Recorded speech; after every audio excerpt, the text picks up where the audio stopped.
Chapter 12:18. You're not worthy. These 3 words were like a bolt from the blue. It fiercely struck Reynolds's head, shattering his spirit, dignity, and pride, leaving not a single shred of it behind. He was a very competitive person. As the son of the famous Ashbringer, his noble birth did not make him lose his desire to fight. He always wanted to be a hero like his father, but as the son of the Ashbringer, he was always shrouded in his father's light. His competitive nature did not want to rely on his father's protection. He wanted to prove to his father that he was a brave and fearless warrior. Unfortunately, Renaud was born at the wrong time. Ever since Alexandros successfully became a paladin, Renaud had been trained as a paladin.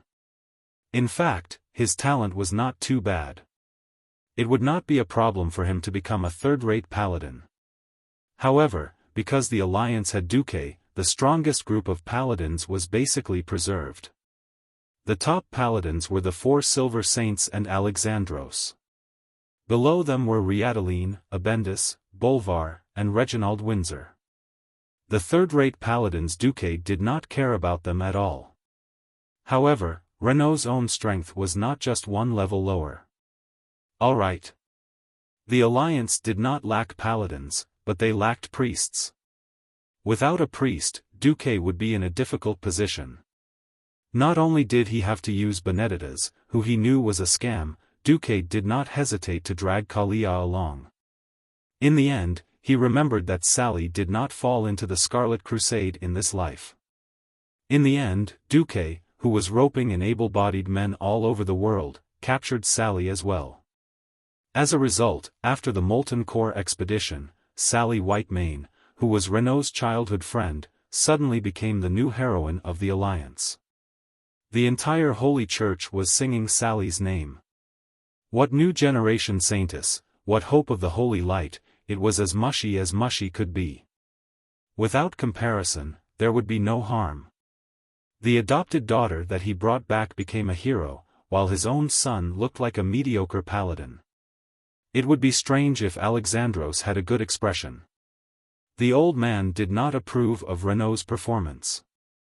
He found fault with his son everywhere and often reprimanded Renaud in public. This made Renaud, who was extremely proud, very unhappy. In fact, the great lord had always hoped that his son would become a true hero. Perhaps this was what it meant to be resentful of iron for not becoming steel. If it had been another family, perhaps the father and son would have been able to reach some sort of balance and continue to maintain their reputation. Unfortunately, their surname is Mograine. From the old Lordaeron to the new Lordaeron, from the Turinas to the Kalia eras, their every move would be magnified infinitely. Almost on the same night that Renaud was reprimanded, rumors began to spread in the city. High Lord Alessandro was going to abolish the elder and replace the younger with the younger, so that his youngest son, Darian Mograine, would inherit the title. He was even going to take back the famous Ashbringer when Theon retired. Darian was Alexandros' youngest son. Like most families, Alexandros loved his youngest son very much, which also caused Reynolds to be extremely jealous of his younger brother. 3 days later, Reynolds suddenly came looking for his father. Marshal Mograine. The scourge has been spotted upstream of the Soderil River, west of Stratholme.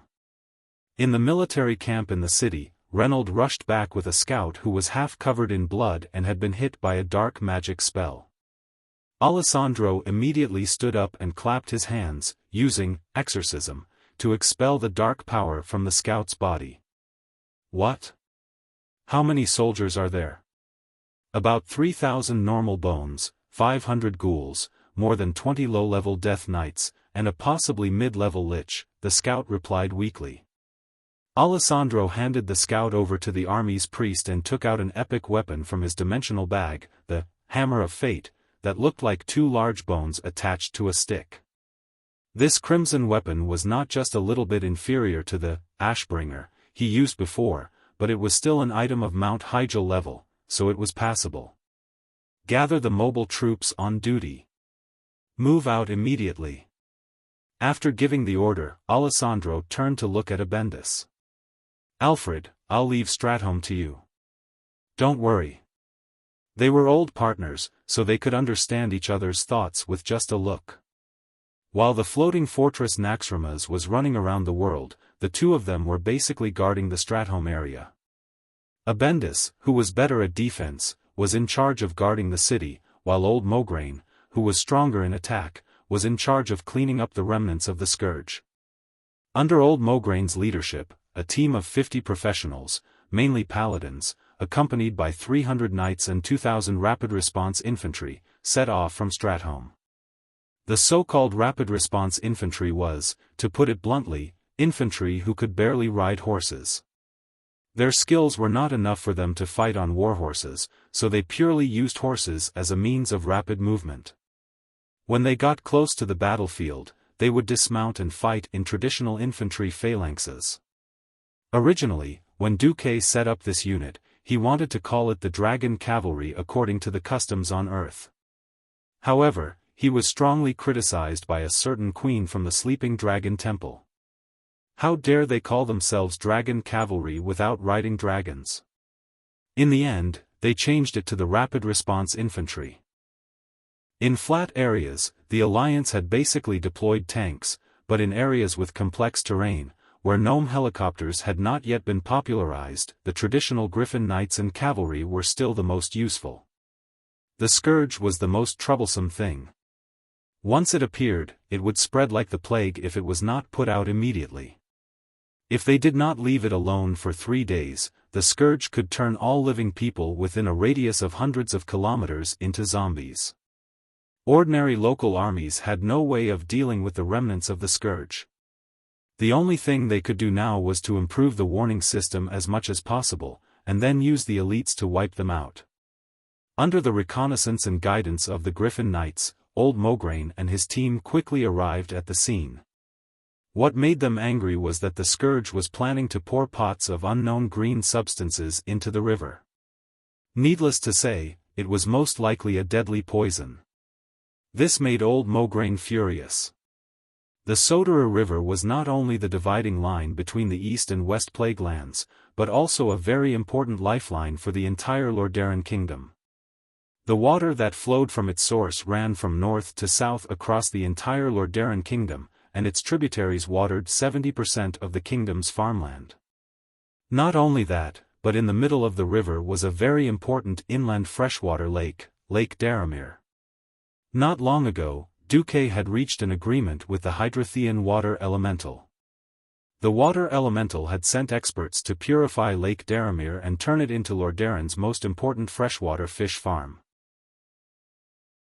Chapter 12:19. To the south of the river, the water would flow through the most fertile Hillsbrad Hills in the entire Lordaeron continent, irrigate places like Terran Mill, and finally flow into the sea at the edge of Southsea City. It was no exaggeration to say that the Sodera River was the lifeline of half of the Lordaeron continent. What the Calamity Army was doing now was forcing millions of people to their deaths. Attack!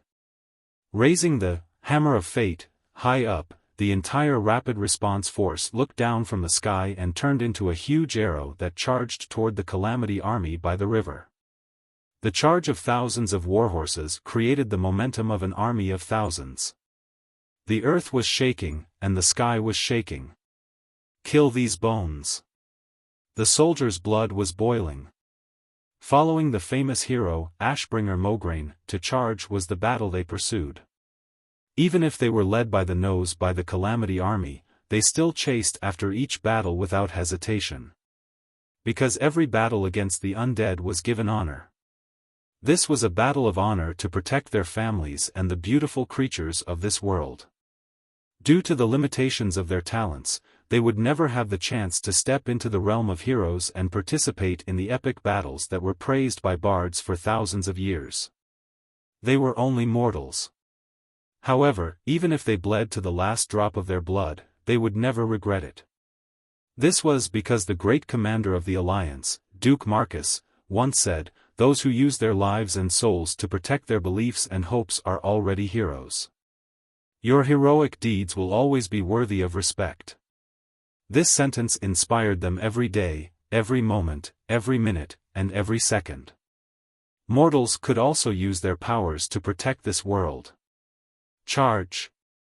Alexandros led Renault and the paladins and took the lead in breaking through the enemy's formation. On the two flanks behind them, the Alliance's lieutenants had the infantrymen slow down and dismount 200 yards away from the enemy. After a short jog, a neat battle line that could be measured with a ruler was formed. When the battle began, it was already an invincible battle formation that could sweep away all obstacles in its path. The infantrymen followed closely behind the cavalry and spread out a battle line that was 500 meters long. They used one-handed hammers and other blunt weapons to destroy every undead that blocked their way. Everything was going smoothly until they went deep into the enemy's formation. Suddenly, they realized that almost every inch of land on the shore and the place they had just rushed through was shaking. Countless undead crawled out from the ground. A trap. Alexandros was shocked. If it was just low-level undead creatures like zombies and skeleton soldiers, he wouldn't care if there were hundreds of thousands of them. The important thing was that they were all intermediate undead at the level of bone devils and ghouls. They were also accompanied by a large number of hatred beasts and zombie dogs. This was not an enemy an ordinary soldier with a demon slayer enchanted longsword could deal with. Everyone, head south. Old Mograine raised, hammer of fate, and pointed south. Hee. It's a wise judgment, but unfortunately, it's meaningless. Along with a cold laugh, Thuzad's undying figure wrapped in an evil aura appeared on top of a small hill in the direction they came from. A large number of high-ranking Death Knights and high-ranking Liches appeared from all four directions, and the ones leading them were people that Alexandros was familiar with. You. Old Mograine's voice was choked with emotion. The few people that came into view were all powerhouses that he had high hopes for. They were just a little bit away from stepping into the hero realm. Duchess Blamu, Sir Zeliek, Lord Kurtaz. Mograine had all worked with them before. He was even more clear that Blamu and Zeliek had developed feelings for each other and had become lovers after spending a long time together.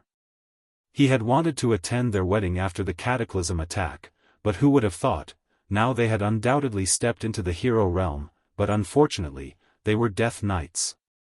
It was as if they were breaking through the waves and easily killed the elites trained by old Mograine. They reached Mograine almost effortlessly. Join us. You will become the head of the 4 horsemen of the apocalypse. Blamua's eyes were filled with dark magic and emitted a strange light. Old Mograine did not say anything and directly swung his warhammer at the 3 Death Knights. This was not the first time, nor would it be the last. As long as a comrade died and became an undying, then they would be enemies in another world. Alexandros roared 3 times, and with each roar, he easily sent a horseman of the apocalypse flying. This power. Hee. Thuzad looked at old Mograine, and his red eyes flickered non-stop. Suddenly, he attacked. Bind. Dozens of greenish-black chains of dark energy appeared from the void and bound Mograine tightly in an instant. What made the surrounding soldiers even more frightened was that Alexandros' eldest son, Renault, actually stabbed his sword into his father's chest. The blade pierced through the joint under the left armpit, through the lung, and straight into the heart. No matter how thick the plate armor was, it could not protect this area. When Renault's sneak attack broke through the thin layer of chainmail at the armpit joint, the result was already decided. It's over. Father. Your brutal rule over me is over. Ha. Renault's eyes were red, with the same scarlet glow as Thuzad's. At this moment, anyone would know that Renault's soul had already fallen. At this moment, there was one less holy knight in the world, and one more Death Knight. Ha. Without you binding me, I'm finally free. Ha. Renault laughed wildly. He did not notice the abnormality of his father's body. Alexandros, who should have been fatally injured and could not even speak, suddenly let out a long sigh. Yes. It's time to end. Although I always wanted to believe that you were not the second Arthas. What? Reynold was terrified. He suddenly realized that the assassination that he had carefully prepared for so long and simulated countless times in his mind had failed. The illusion in front of him faded, and Reynold finally saw that he had stabbed a water elemental that looked exactly like his father. It was not his father. His father was standing at the side with the fiercest and coldest gaze, staring at him. No. Impossible? Reynold cried out in shock. There are many things that are impossible. Following old Mograine's cold laugh, Kel Thuzad was shocked to find that the teleportation barrier he had carefully set up was torn apart. Hundreds of teleportation gates appeared outside the Scourge army. With Tyrant as the leader, the Alliance powerhouses all appeared. Chapter 12:20. The High Priestess of the Night Elves raised her hand gently, and countless pieces of the stars drew a beautiful arc in the air, falling from the sky and landing on the heads of the undead creatures. Most of the undead creatures would take such an attack head-on. Only a few of the Scourge army's powerhouses could avoid this attack. In the face of Tyrant's attack, the three horsemen of the apocalypse had no choice but to roll miserably with their skeletal warhorses and fall from the hillside. Only then did they manage to roll out of the range of the meteor fragments. Rumble.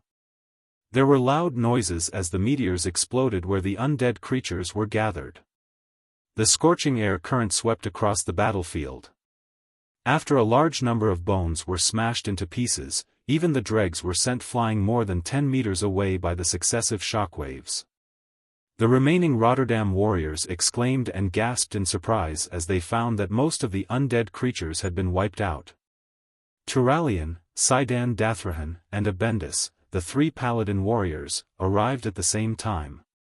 The holy light on their bodies was so dazzling that it was like three moving, blazing mountains of gold. All the impure creatures near them were swept into the golden light and completely melted.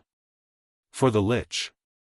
The newly born Death Knight did not even have time to use his soul to shout the slogan before he was completely drowned in the holy flames. Kel Thuzad watched as the Death Knights he was so proud of had their armors destroyed in front of him by the holy light, which was equivalent to high heat for the undead. Their hard and withered muscles, dry bones, and clumped-up internal organs were revealed. Then, the dark aura that lingered around their bodies was blown away as if it was evaporating. Finally, their entire bodies, along with their fallen souls, turned into ashes. The chief Great Lich under the Lich King was stunned on the spot. The Alliance's powerhouses had arrived at the right time. They were so accurate that they had arrived within seconds. This could not be a coincidence. Even if they had suddenly received a distress signal, they would not have had enough armor to wear in such a short time. How could they have mobilized so many powerhouses in one go? It could only be said that the Alliance must have received the news long ago and used Renault's rebellion to prepare a big trap for the Scourge army. If Kel Thuzad's sweat glands could still function, he would probably be sweating profusely by now. Kel Thuzad. Repent for what you have done to tarnish the Sunwell. Following Sylvanas' angry roar, an arrow emitting dazzling lightning seemed to shoot from the distant sky, easily hitting Kel Thuzad's magic shield. The whole space around the Grand Lich seemed to tremble slightly, and countless dark lines spread out from the point of contact between the magic shield and the tip of the arrow, intertwining with the lightning triggered by the power of thunder in a dazzling flash. The two forces intertwined and formed a huge net. In the next instant, more golden lights collided with the net. It was a long-range attack from the artifact, Quell Zarum. At that moment, the golden holy light and the purple lightning finally suppressed the dark and icy aura. The three powers formed a sharp whistle, followed by a huge explosion. The explosion shone with a blinding light, but that was it. Everyone was surprised to see this scene. Kel Thuzad actually stopped under the intense impact and light of the explosion. No, every expert from the Alliance wanted to shout out the word impossible, but the air seemed to have become as sticky as glue. What now? The warriors who came with old Mograine were the most confused about the situation. They thought it was an ordinary extermination of the remnants of the Scourge army, but it turned into a decisive battle with the main force of the Scourge army. They saw that Alexandros had the upper hand, but suddenly the son of the Ashbringer betrayed them and stabbed his father's vital point. It felt like a repeat of the tragedy of Arthas killing his father. They thought that it was going to be a tragedy this time, but who knew that the experts of the Alliance would arrive and turn the situation around again? Who knew that when the Alliance saw that they had the upper hand, it was as if time had stopped? What was it this time? To the surprise of all the living, the Scourge army also heard cries of surprise. They saw the faces of the Death Knights with bewildered expressions. An evil will from the faraway stars, from the darkest void of the universe, had descended.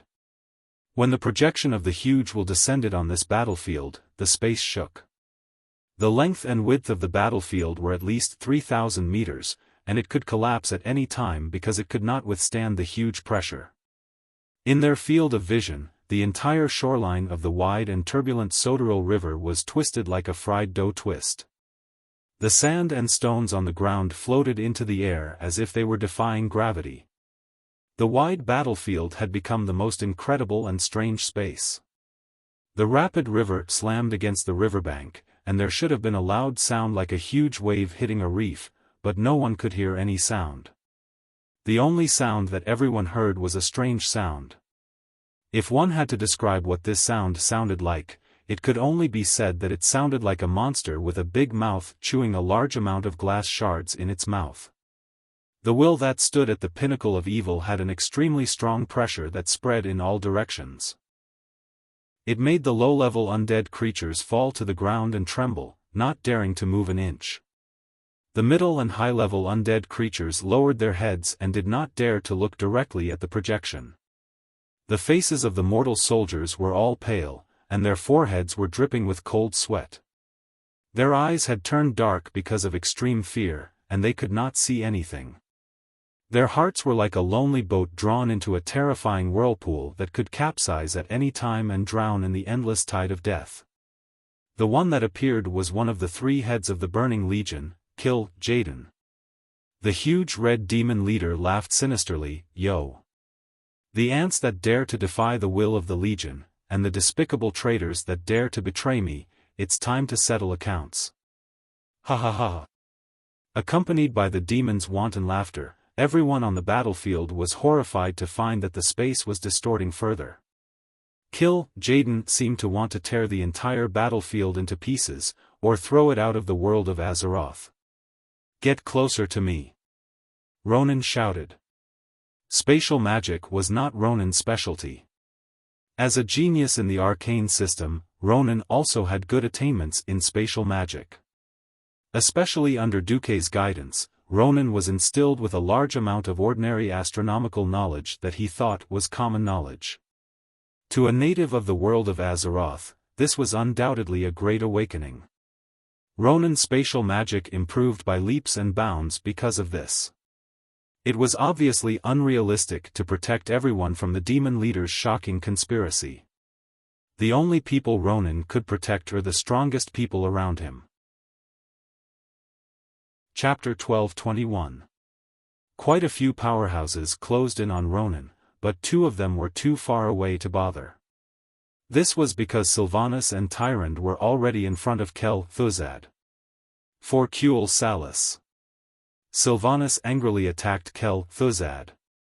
She would never be able to forgive him. Even if Kel Thuzad didn't personally harm her people, she would still be able to do so.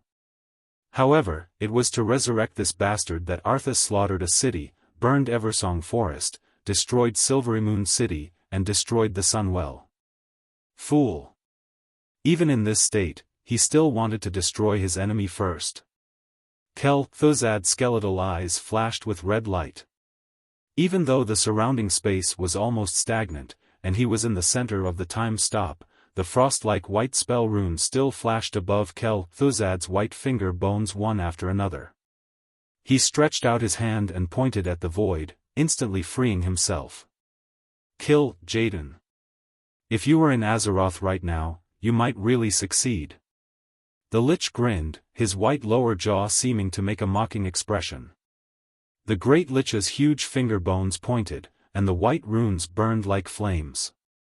It burned fiercely, forming an illusory ice scepter. This scepter was like a battering ram, and with a wave of Kel Thuzad's arms, it slammed into the void heavily. It was clearly a scepter, but it was full of violent aesthetics.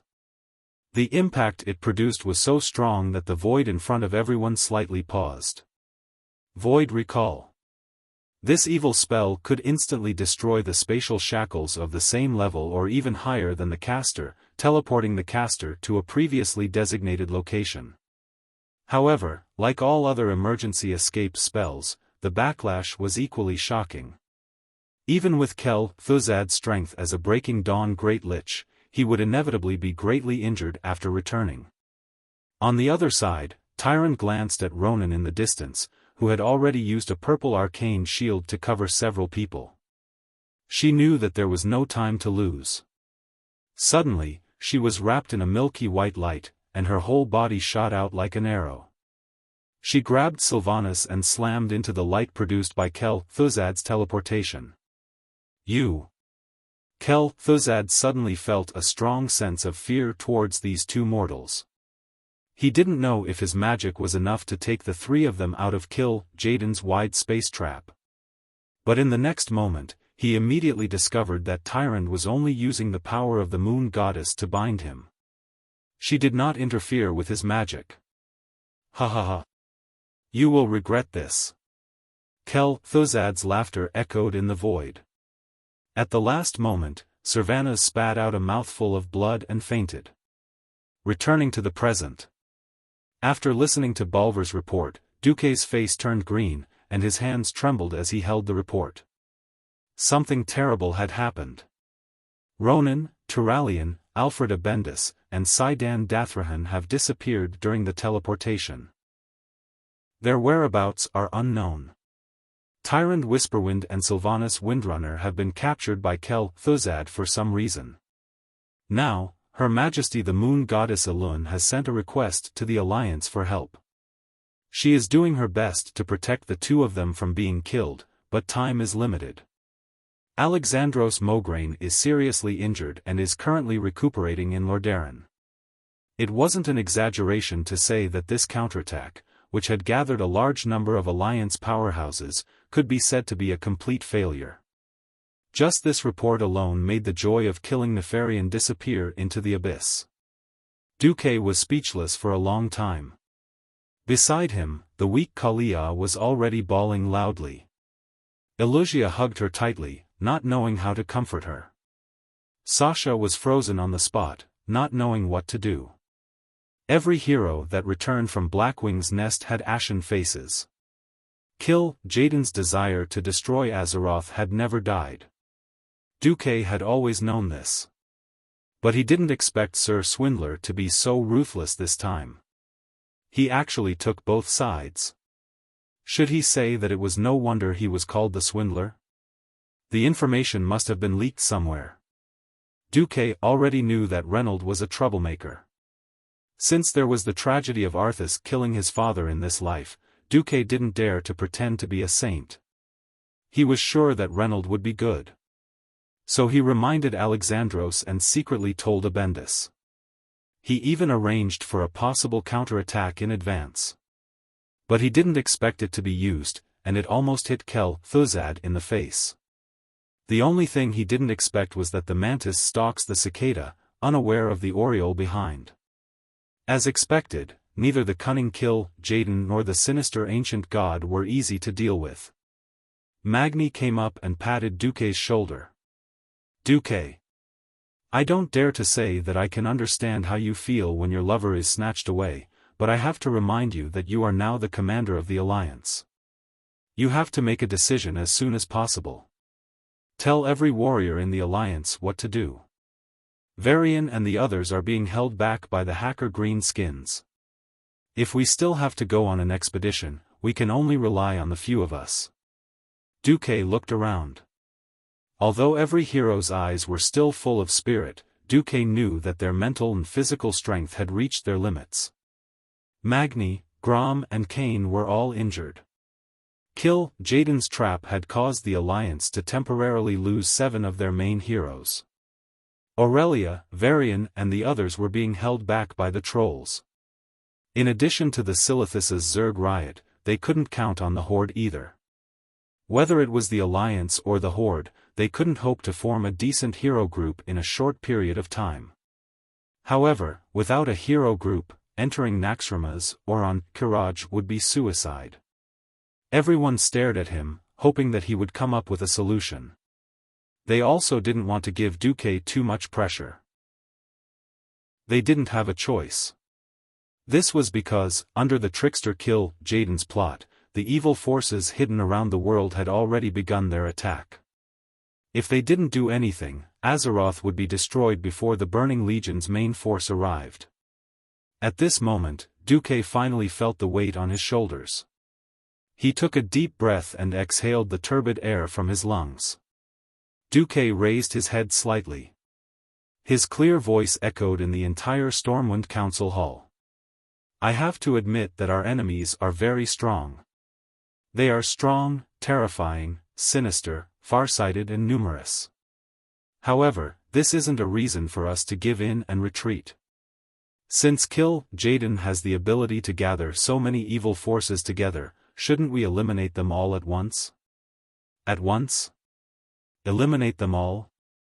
Everyone almost thought that Duque was talking in his sleep. Duque smiled and turned to look at Magni. I announce that Area 51 will be unsealed immediately. It seems that we have to use that thing inside. That thing. Magni's eyes instantly lit up. Chapter 12:22. Area 51, DuPont's Bad Taste. This was a top-secret area that only relevant craftsmen, scientists, and secret troops would enter. In the upper echelons of the Alliance, basically only 3 to 5 people in each kingdom knew of the existence of Area 51. However, thinking about Duque, the dwarves, and the gnomes, he had a rough idea of what was going on. My plan needs support from many parties. I'll summon the Dalajan Kirin Tor and Jurban urgently.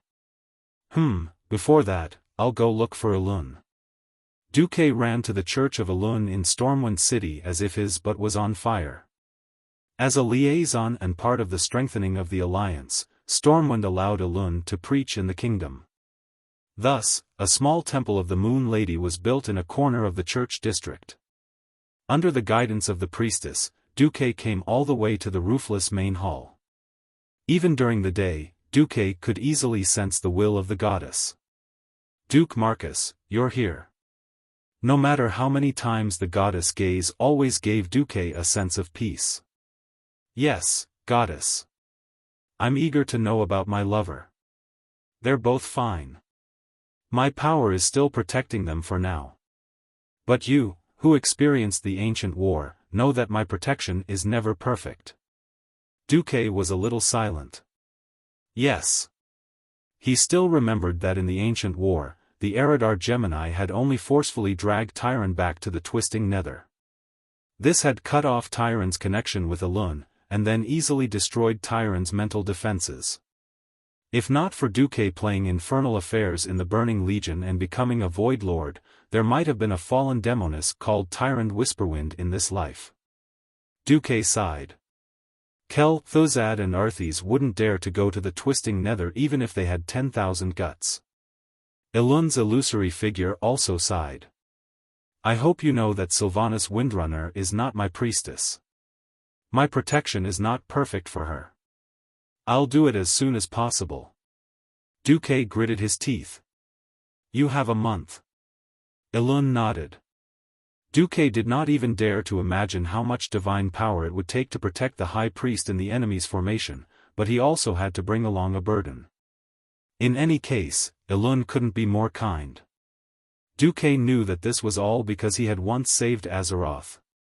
Duque bowed deeply. Thank you very much. I don't need your gratitude. I just want to punish Xiaofan this time. Their craziness. Sigh.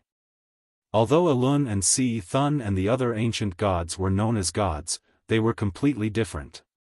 Thanks to Daddy Blizzard's crazy setting changes, he had a good habit of eating his own settings.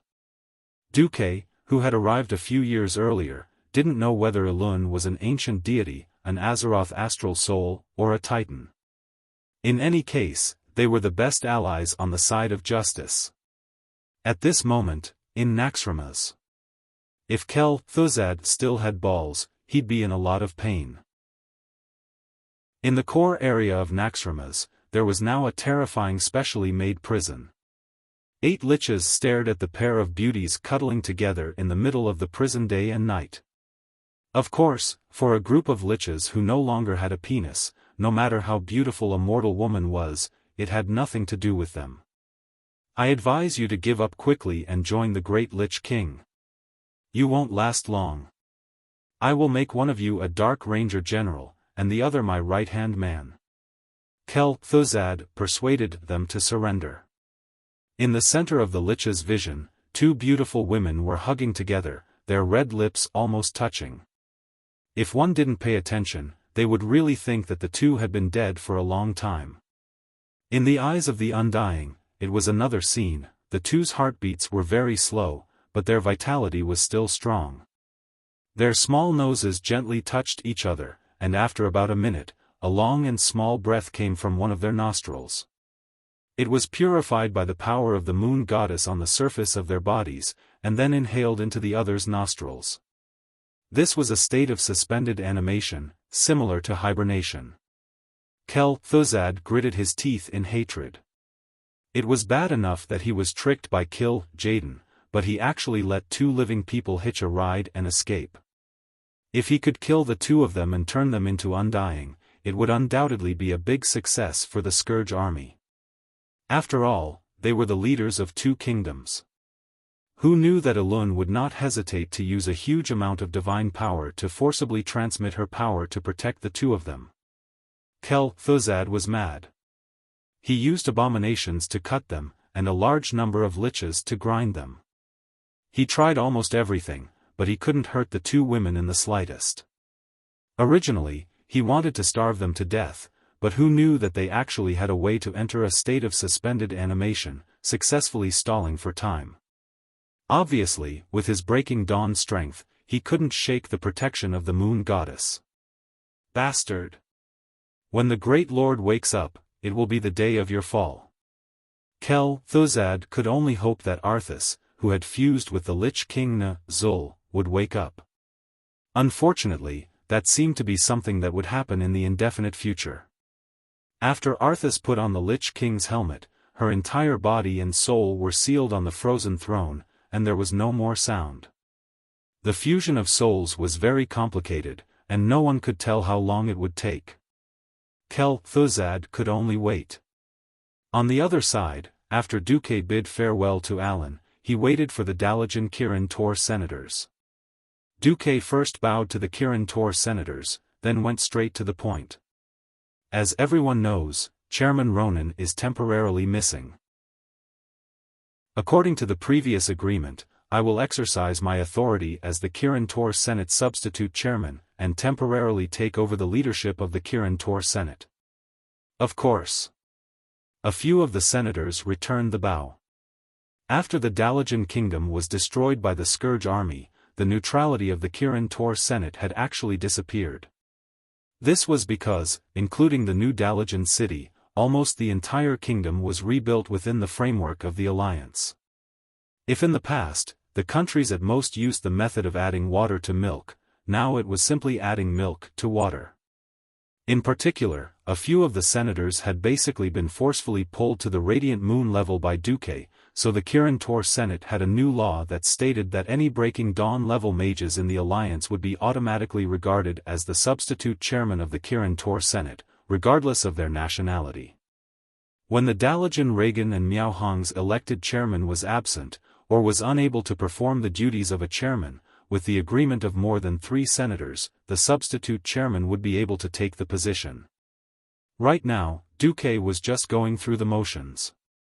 After a few words, Duque's long title had an additional, Kirin Tor Senate. Very quickly, the great gnome craftsman Jurban Mekatok arrived. Duque looked around, looked at Jurban, Magni, and the few Kirin Tor Senate members, and said in a clear voice, "I announce. The sky-breaking plan, activate." Chapter 12:23.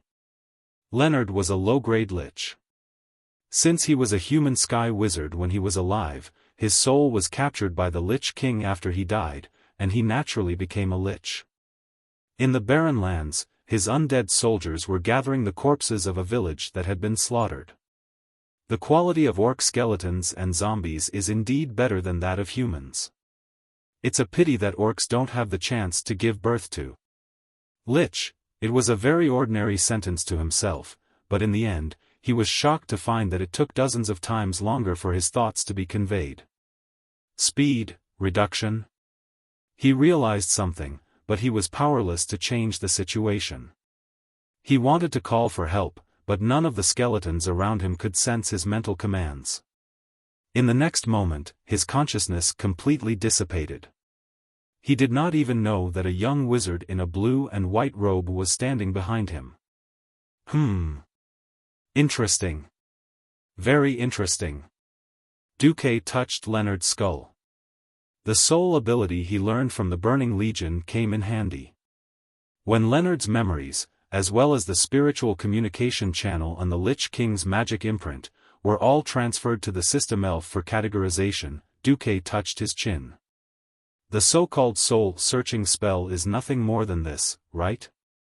Vanessa ridiculed Duque's actions at the right time. Oh! The terrifying Duke of Beasts' filth has finally broken through the sky? Have you fallen to the point where you won't even let go of the bones? Duque was speechless. Hey! Damned maid, don't speak nonsense. I didn't do anything out of line. Oh! You even used a white liquid to dye the black dragon princess white? Vanessa turned her head in disdain. Ugh! Vanessa's evidence was 2F** king sufficient. Duque was actually speechless. However, in the next moment, Duque raised his hand. Duque did not cast any spell, but a ball of flames flashed and turned the lich lying on the ground into ashes in a flash. The lich's clothes and equipment were not damaged at all. Master, tell Jaina to act according to plan. At the same time, Kel Thuzad felt extremely annoyed. After becoming a great lich, he thought that he had lost the emotions that a living person should have. Unfortunately, the mental attributes of anger and irritation remained in his soul. He did not know how long Duque's attack on Blackwing's nest would last, nor did he know if Jaden had a deeper plan against the Scourge army. He only knew that he had to take advantage of the fact that these living beings were busy taking care of themselves to gather more powerful servants for the Lich King. The Trolls' riot is just a trick. The one who can truly influence this world is the one behind Angela. Kel Thuzad used the red light in his skull's eye sockets to scan the audience. There, the three horsemen of the apocalypse were using shadow energy to repair their bodies. At that time, Jaden's spatial trap was a little strange. It felt a little lacking in lethality. Although the Doomsday Army suffered a lot of losses, it was not fatal. For example, among the three horsemen of the apocalypse, Kurtaz, who was the most heavily injured, had only lost his lower body. It was fatal to the living, but it was nothing more than that to the undying. Kel Thuzad was still dissatisfied. Not good enough. There must be a strong enough individual. It would be better if it was a paladin. After becoming a great lich, he had done a lot of inhuman experiments. He had basically come to the conclusion that the strongest undying must be transformed from the strongest living beings. Without the living, there would be no dead. The growth of the Scourge army still needed to be filled by strong living beings. This was not good news for Kel Thuzad, who believed in the supremacy of the dead. Before the Lich King woke up again, as a servant, Kel-Thuzad could only follow the existing rules. Looking at Renaud Maugrain, who was standing a little further away, Kel-Thuzad felt a little annoyed. This kid had not shown his value at all. If he had succeeded in assassinating his father and dragged the famous Ashbringer into the realm of the dead, Kel-Thuzad might have given him the position of a second-rate leader. But now, a third-rate Death Knight, scram to where you want to go. Raising his huge palm, his sharp bony fingers pointed to the east. Kel-Thuzad ordered, Naxxramas, begin movement. Target, South Sea City. Kel-Thuzad's memories as a human were not that long ago. He was very clear that humans were fragile creatures that would starve to death without food. At this time, in the Eastern Kingdom, the production areas of the southern continent were concentrated in the western wilderness and the elven forest. The problem was that the despicable Duque had managed Stormwind like an iron bucket. The Sentinel territory had been upgraded to a Sentinel stronghold, forming a defensive chain with the Westspring stronghold. In addition, a large number of cavalry and tanks formed a rapid response force, making the small forces of the Scourge army useless. In order to show the power of the Scourge army and let the once suppressed cult of the Cursed rise again, Kel-Thuzad thought that it was necessary to destroy the capital of the Alliance as an example. Just like what Arthas had done 6 years ago. South Sea City, this was a miracle city that had developed from a small seaside town 20 years ago. As an important port connecting the northern and southern continents by sea, South Sea City's defense was also not bad. However, it still lacked the foundation of an old kingdom's main city. The city walls could be completed by the dwarves' machinery, but the magic protection rune engraving work on the city walls could not be done quickly. A mage's magic and mental strength were limited. Even the strongest mage could only spend an hour a day engraving magic runes. Therefore, the magic protection level of South Sea City could only be considered below average.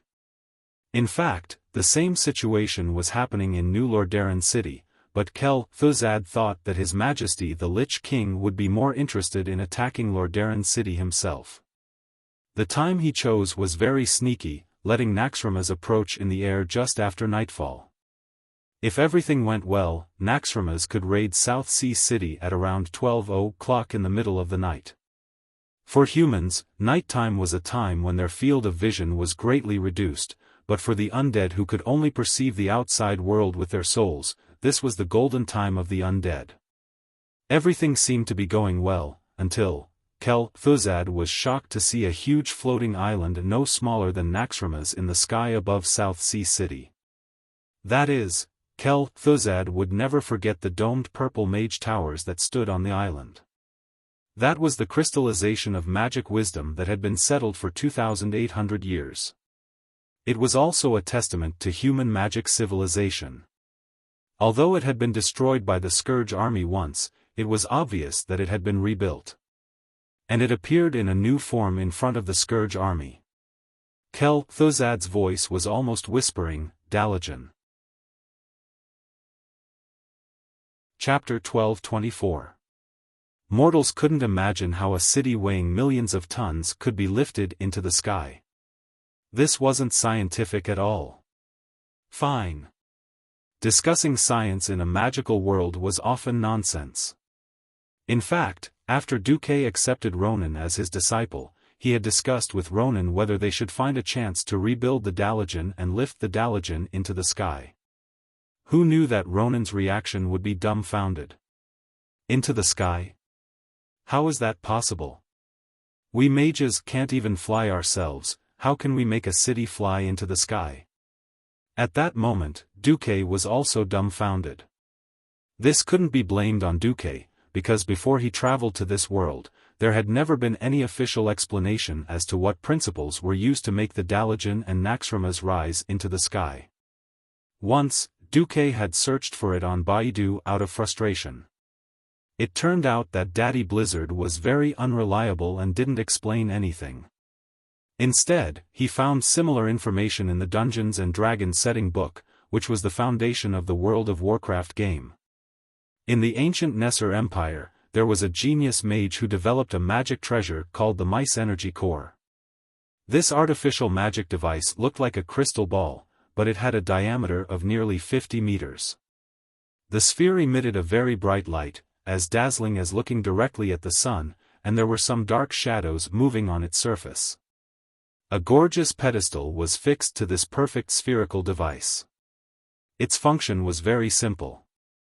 It transmitted the original energy of the magic network of Mystyra, the goddess of the weave in Dungeons and Dragons, to the entire land.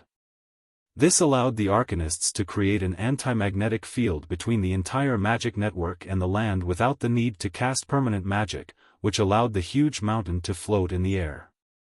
Therefore, the most powerful Arcanists in the Nesser Empire often cut off the entire mountain and then hung it upside down in the air, making it into a floating city. Duque once thought that after he traveled to this world, he would never find anything like the Mice Energy Core in this life. With the mentality that everything would go smoothly, he didn't care whether the Dalajan could float into the sky like in history. That was until he returned to 10,000 years ago to participate in the ancient war. Thanks to Sargeras's trust, Du participated in the construction of the portal connecting the world of Azeroth as a Void Lord. As the technical director of the Burning Legion at the time, Duque had come into contact with a lot of Titan technology left behind by the Pantheon. For example, the Void battleship's propulsion reactor. Even with the power of the system, Duque could not understand the meaning of the ancient Titan runes on the power furnace. This did not prevent Duque from making a copy of all the data using the system. After returning to Azeroth, Duque built a power furnace just like before, but he found that this thing could not make any ship or even a piece of metal fly. Duque was disappointed for a long time, and secretly asked Ronan, Jaina, and Magna Aegwin to form a team to research. Not long ago, in a secret experiment in the Dalajan, Duque successfully made a small mage tower fly 10 meters above the ground. He finally understood what the problem was. The Titan's propulsion reactor's area of effect was limited to objects that had been strengthened by high-intensity and high-density magic circuits. Ordinary objects that had not been strengthened by magic circuits could not be used. The surface buildings and underground areas of the Dalajan had been strengthened by countless generations of mages in the past 2,800 years, and had long become a true magic creation. In fact, 2 months ago, Duque had already asked Gerben to build a replica of the giant void power furnace engine. It was all for today. Of the 2 largest mage towers in Dalaran, one was dark and lifeless, while the other was radiating a resplendent light. That was the Breaking Dawn Archmage Duque's mage tower. However, the one in charge of this mage tower was one of Duque's acknowledged partners, Radiant Moon Archmage Jaina Proudmoore. Report. The Scourge's floating fortress, Naxxramas, is in range, Jaina Goldsword informed Jaina. Do you want to go? Magna smiled. Jaina waved her hand, and her voice came from her dantian as she ordered, Light of the Dalajan, prepare to fire. The so-called Light of the Dalajan was actually the mana of all the mage towers gathered together, and after the magic was synchronized with the 12 largest mage towers, the mana would be poured into a giant magic formation that had been prepared beforehand, and the mana would be shaped and shot out. In theory, as long as it was hit by one shot, even the largest battleship in the Gold World would be reduced to nothing. But that was only in theory, because no one had tried the cannon-level large-scale war magic that Duque spoke of. If they were unlucky, they would be blown into pieces before hitting the enemy, and then be scattered evenly on the ground. That was not a rare thing. Yes, a gnome named Daitra always said that explosions are art. That was the best way to describe it. With Jaina as the leader, the Radiant Moon Archmages spread their senses to every main mana transmission channel in the Dalajan city, nervously monitoring everything. When the display that represented the mana filled up, the channel turned from white to yellow, and then from yellow to orange, all the Kirin Tor counselors present, as well as the Radiant Moon Archmages from the various countries, looked at each other. Those who agree to fire, raise your hands. Jaina said loudly. This was the final vote. If they succeeded, this would be an epic-making scene in the world of Azeroth. If they failed, the consequences would be borne by all the mages. When all the Dalajan had reached a consensus, Jaina ordered in a clear and powerful voice, "Fire." At the same time, several fingers pressed on several magic rune buttons. 12 purplish-blue light beams over 5 meters wide shot out from the 12 Dalajan radiant moon mage towers. Like 12 o'clock, they gathered neatly on the tallest and largest breaking dawn mage tower in the center of the Dalajan. Jaina closed her eyes tightly, using all her strength to control this terrifying power that exceeded her limits. Finally, after 1/18 of a second, she successfully followed the magic circuit that Duque had set up in advance and pushed out the huge amount of mana that had gathered. At this moment, the pitch-black night sky that had originally been pitch-black became as bright as day. The arcane energy looked like a solid substance. When it was ejected, it looked like the entire Soderil River was rushing forward. In less than 2 seconds, the exaggerated energy cannon covered a distance of 10,000 meters and fiercely stabbed into the wall of the Scourge Army's floating fortress, Naxxramas. Although the magical shield had been activated, this level of shield still seemed weak under the terrifying bombardment of the main cannon. The outer wall of the fortress, which had been processed by who knew how many generations of people, and the outer armor of the fortress that was as hard as diamond, could not even resist for half a second. The defense was immediately declared a failure.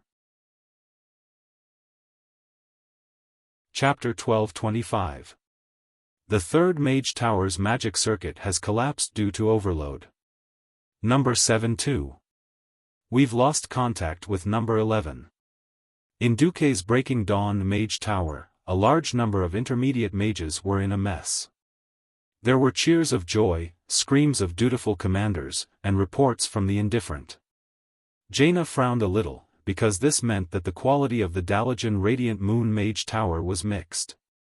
Like the earth-shattering main cannon shot just now, it was impossible to fire a second shot in the next few months. Moreover, the entire Dalajan command structure needed to be further adjusted and reorganized. What kind of mess was this? Soon after, her beautiful golden eyebrows relaxed. No matter what, at least the result was good. On the huge magic mirror screen, one could clearly see that after the arcane light cannon shot, the beam pierced through the outer wall of the fortress and reached the inside. The surrounding space was blasted into a mess by the highly concentrated arcane energy, and many places instantly burned. The strange purple-blue arcane fire could be clearly seen from 10 kilometers away. There was an explosion. The tremor was accompanied by a loud rumble that shook the entire Naxxramas fortress. In the central command room of the fortress, all the liches stood up. The high-level liches floating in the air were of course unharmed, but most of the low-level liches lost their footing and fell to the ground. The scene was very ugly. What's going on? Kel-Thuzad was terrified as he pounced towards a crystal ball-like object not far from him. Just now, he felt that he had lost his spiritual connection with several monster leaders. He couldn't believe that this was true. However, when he observed the damaged area through the monitoring crystal ball, anyone could feel that the frost aura lingering around Kel-Thuzad's body was many times stronger. He was angry. He was afraid again. In the monitoring world, thick smoke billowed everywhere, and green liquid exploded everywhere. The monsters that had lost their leaders and were incomplete were moving around randomly, even madly biting their companions. With just one attack, the plague area, one of the 4 major areas of Naxxramas, was almost completely destroyed. The plague messenger Noise, Filthy Hygen, and Lotheb, the 3 leaders, were directly smashed to pieces. At this moment, a female scream attracted Kel-Thuzad's attention. The Dalajan main cannon is charging. What? Kel-Thuzad looked at the monitor screen in horror. The 12 mage towers that had just stopped began to light up with huge purplish-blue halos. He immediately recognized that it was the glow of high-purity arcana techniques. There's a second shot? Thuzad didn't notice that his voice had changed due to fear. What kind of joke was this? How could such a terrifying thing be fired continuously? With that kind of power, unless it was the Lich King himself, any existence below the level of a demigod would definitely be turned into ashes. Naxxrama's siren was very characteristic of the undead. The wall between the plague area and the spider area is broken. The arcane energy is beginning to spread in the spider district. The cursing disciple's messenger's voice was extremely shrill. Farina was hopping mad. Close the protective wall. Send Bonehead to save the spider eggs. Quick! Thuzad's huge skeletal claw grabbed the Black Witch's shoulder. Shut up. I can't save those damn spider eggs now. In order to prevent the disaster from spreading, the damaged area must be temporarily abandoned. We can't give up. Pa! The Great Lich slapped his disobedient subordinate in the face. Organize a counterattack. Engage in close combat before the Dalajan is done recharging. Use the Great Lich King's power of death to drown this damn Sky City. Thuzad was now more like a gambler who had lost too much. He was betting. Betting that the Dalajan didn't have such a huge magic reserve. Betting that the Dalajan couldn't fire the second shot. At this moment, in the Dalajan's command center, the mages saw that Naxxramas didn't retreat but instead advanced, and they were a little scared. Did our deception plan fail? Gina Goldsword asked, trembling. No, it succeeded. It also failed. Gina rubbed her eyebrows. The so-called recharging just now was actually just following the brocade bag that Duque had left behind. She had a bunch of Radiant Moon mages put the arcane light on the mage tower and pretend to recharge it. If they could scare Naxxramas away, that would be the best. Magna, who had turned into a female high elf, put her hands on her hips. It looks like Thuzad wants to kill us all and turn us all into liches. Then he can make up for his losses. The arrogant were afraid of the reckless, and the reckless were afraid of the reckless. Undead soldiers didn't care about money, and they didn't care about their lives. If left alone, they would definitely increase in numbers. They were worse than hooligans. Every elite in the Alliance had to go through 16 years of adulthood, and then a few years or even 10 years of training. Mages were even rarer. This kind of exchange was definitely not what Gina wanted. Moreover, with the data from today's main canon experiment, they could take it back and study it. When everything was ready and the main canon was upgraded to the perfect version, they would definitely have a much higher chance of winning. Magna saw the hesitation on Gina's face. What? Should we retreat? After all, there's still that one. Jaina brushed her brilliant blonde hair back valiantly. How is that possible? If we destroy the South Sea City, Sister Elusia will blame me to death. Now, the Dalajan was above the sea southwest of the South Sea City, just in time to block Naxxramas from the west. If the Dalajan retreated, then the South Sea City would be exposed to the enemy's attack. When Naxxramas flew above the South Sea City, even if a brick fell from the sky, the unlucky ones would still be the soldiers and civilians of the South Sea City. The Dalajan couldn't retreat. Time passed, and when the two fortresses entered within 5,000 meters, the commanders of both sides ordered at the same time, all magic cannons, prepare to fire. Tension seemed to spread through the nerves of everyone in the central command room at the speed of light. Her facial muscles twitched. Gina swallowed hard, raised a hand, and waved down. Fire! At the same time, Thuzad roared the same order. This time, countless huge black beams of light shot from the fortress towards the sky city of the Dalajan. Similarly, the Dalajan responded with colorful light cannons. Obviously, diverse elemental attacks were more difficult to defend against. And the Dalajan desperately put their shadow protection to the extreme to reduce their losses. The magic shield was not omnipotent. It could withstand the largest and lowest concentration of magic attacks, but it could not produce an effective defense against the penetration of a high concentration of magic beams. A large number of shadow cannons pierced through the shield like sharp needles and shot towards the first row of mage towers on the west side of the Dalajan, causing all kinds of explosions. Small black light bubbles quickly appeared and quickly disappeared. The Dalajan commanders could see this scene on the magic screen. Each shadow light bubble was equivalent to the energy waves caused by several steam tanks exploding at the same time, which meant that in this moment, the Dalajan had also lost hundreds of magic professionals. Chapter 12:26. Arranging counterattacks, arranging for evacuation and treatment of the wounded, and even moving the Dalajan city clockwise so that the mage towers that were not engaged with the enemy could withstand the firepower of Naxxramas. In the Dalajan mage tower, Jaina was racking her brains to deal with this fortress war that no one in this world had ever played before. Fortress against fortress. It sounded exciting, but only after experiencing it personally would one know how cruel this battle was. In just 15 minutes of bombardment, Jaina had already heard no less than 10 familiar names appear on the list of casualties. She clenched her fists tightly, trying hard not to let her voice tremble as she gave clear orders. Originally, this position was not hers. Duque could have completely dominated everything. But Duque gave this opportunity to her, and he even said it very nicely, "My journey is the sea of stars. I'll leave the defense of the floating city to you." This was not only a test of control, but also the cruelest test of her magic control.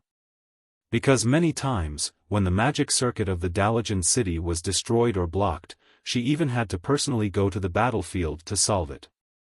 Manipulating such a huge amount of mana made Jaina feel that something in her body was getting restless. Or rather, her magic circuit that had been sealed for a long time was yearning for a breakthrough, just as the two sky castles beyond the imagination of mortals were firing at full power, bombarding each other non-stop. A cultist messenger of Naxxramas suddenly exclaimed, "Something's approaching us. It's so fast. Not good. There's something above the clouds in the west." "What is it this time?" Kel Thuzad screamed. "I don't know. The turbulence in the clouds affects our perception of soul power," another lich replied. "Shut up, I don't want to hear, I don't know. I want a judgment, even if it's wrong." Kel Thuzad roared a little hysterically. If I have to say what it looks like, it's a battleship." "What? Battleship? The kind of battleship on the sea?" That lich speculated unreliably, then pointed his sharp white finger bone towards the sky. If Kel Thuzad still had a heart, he would have been scared out of his wits. Just above the clouds far to the west of Naxxramas, accompanied by a thunderous noise, a strange existence that could not be seen was breaking through the clouds like the wind and the waves. From afar, it looked like a pot of boiled porridge, but something was coming out of the porridge. As if an invisible giant hand had pulled open the curtains of the dark room, when the clouds were rolling and spreading to the limit, a huge golden eagle head broke out from the clouds. Just right. The clouds dispersed in a split second, and an incomparably bright moonlight shone on the statue of a golden eagle that was the size of a house. What followed was a huge pointed metal head. Not only Naxxramas, but also the officers in the South Sea who were watching through binoculars could guess what it was. It seems that the men my daughter chooses are always capable of doing things that exceed the limits of our imagination. Duke Barov joked that he was already the queen's daughter. Father. Ilusia was embarrassed. As an old noble, as a knowledgeable old man, as the behind-the-scenes ruler of one of the largest ports in the Alliance, and as the operator of the largest maritime caravan in the Alliance, Duke Barov naturally recognized this thing. It was the bow of a ship. The bow of the ship was so exaggerated that he could estimate that what was about to appear from the clouds must be a giant ship. Kul Tira's battleship could not be compared at all. No, even the former flagship of King Del-Lin could not have such a huge and somewhat vulgar bow. This could only be a super warship, and a super warship in the style of the dwarves. But how could the dwarves have a super warship that could fly in the sky? The only answer was that bastard lover Duque, who ate his daughter clean and did not pay for the ticket after boarding the ship. Well, who asked the Barov family to owe this kid Duke so much? The old Duke was already mentally prepared. Even if he had an illegitimate child, he would accept his fate. His gaze returned to the sky. The giant ship made a loud buzzing sound in the clouds as it broke through the clouds. Below the body of the ship, there were 8 tumbling tornadoes. The clouds that were thousands of meters long were pulled by it, as if they were courtiers welcoming the king on an inspection tour. There was not a single sail or mast on the huge body of the ship. The whole ship was like the most primitive river boat that only used paddles as its power source. However, under the so-called waterline, there were not paddles, but 8 huge propellers with diameters of at least 10 meters. The gales they stirred up provided the giant warship with a powerful levitation ability that had 4 decks. At the stern, 2 propellers the size of a steam tank provided the giant ship with unimaginable power to move forward and backward. Looking at the terrifying firepower arrangement of 32 cannons on each deck and 128 cannons on one side, Wuxia facepalmed. I finally know what he did with the money I earned. Along with this huge ship, there were 2 smaller frigates that only had 4 propellers and strange sails that appeared in everyone's sight. Although they were the size of a first-level battleship, it was a pity that the first super warship was so huge that it completely overshadowed them. Almost as soon as they arrived, they turned the hull of the ship to form a slope. From afar, it looked like a 3-dimensional cannonball formation. On the flagship, Duque couldn't stop laughing. Ha ha ha. Giant warship. Cannons. This is a man's romance. I don't want to stay in that rigid floating city. Yes. You're absolutely right. Cheers to Skybreaker's first battle. Cheers. Duque suddenly realized that something was wrong. Why the hell are Kudrin, Magni, and Gerben all drinking and toasting? Hey! Who's commanding when you're drunk? I still have you. Magni's "I trust you" look made Duque roll his eyes. Gerben jumped onto the armrest of Duque's seat and patted Duque's shoulder. We've helped you realize your dream. Now, no one has tried to fight a warship in the air. Sir Commander, go ahead and do it. Duque clenched his teeth and looked at the data in the system. In his field of vision, there was a perfect parabola that extended from Skybreaker to Naxxramas after calculating the wind force and direction. Duque waved his hand, and his voice was transmitted to the entire fleet through magic. Wind direction northeast by east, force 3. 3. All cannoneers, pay attention to the simulated parabola. When it coincides with the white cross, press the ready button. Chapter 12:27. In this era, firing a cannon was a skill that required a lot of personal experience. Only Iron Stove Castle, which had more raw materials than they could spend, could afford a group of cannoneers. Iron Stove Castle heard the following dialogue the most: "Do you want to have sex tonight?" "Yes." "Let's go to hell." So, it was often 2 teams of dwarf tank crews who drank a few pounds of wine first, and then, not sleeping in the middle of the night, ran to shoot wolves and rabbits with cannons, causing chaos in the whole of Don Maluo. Well, it was a one-night date, no problem. Not to mention that before Duque's transmigration, dwarves still use thick iron cannons without rifling. Even after Duque introduced the shooting elements and rifling and other concepts, the hit rate of the cannons was still impressive. It couldn't be helped. Before there were computers, in the classic naval battles of the First and Second World Wars on Earth, except for shooting dead targets at close range, the hit rate did not exceed 10%. Those with a hit rate of more than 5% were already called godly cannoneers. No matter how accurate they were, they had to first roughly hit 2 shots, then slowly calibrate, judge the position, direction, and speed of the enemy based on experience, then estimate the advance, and finally fire. As for how accurate they could be, only the heavens knew. After all, at a distance of 3,000 meters, even a large object 100 meters long would not look bigger than a finger to the naked eye. Duque's series of inventions subverted all this. First of all, he attached a high-powered telescope to the front of each cannon. Then the image in the telescope was directly magnified on the 32-inch magic mirror display above the cannon door. Finally, just like playing a game, a dotted line was marked on the display. That was the simulated arc of the cannonball after setting the shooting elements. As long as the barrel was adjusted to coincide with the dotted line, then it would basically hit. When Duque's invention came out, it once again changed the entire war. It wasn't that the old cannoneers couldn't do it. With the help of the new system, they shot more accurately and fiercely, but the standard of qualified cannoneers had been easily lowered.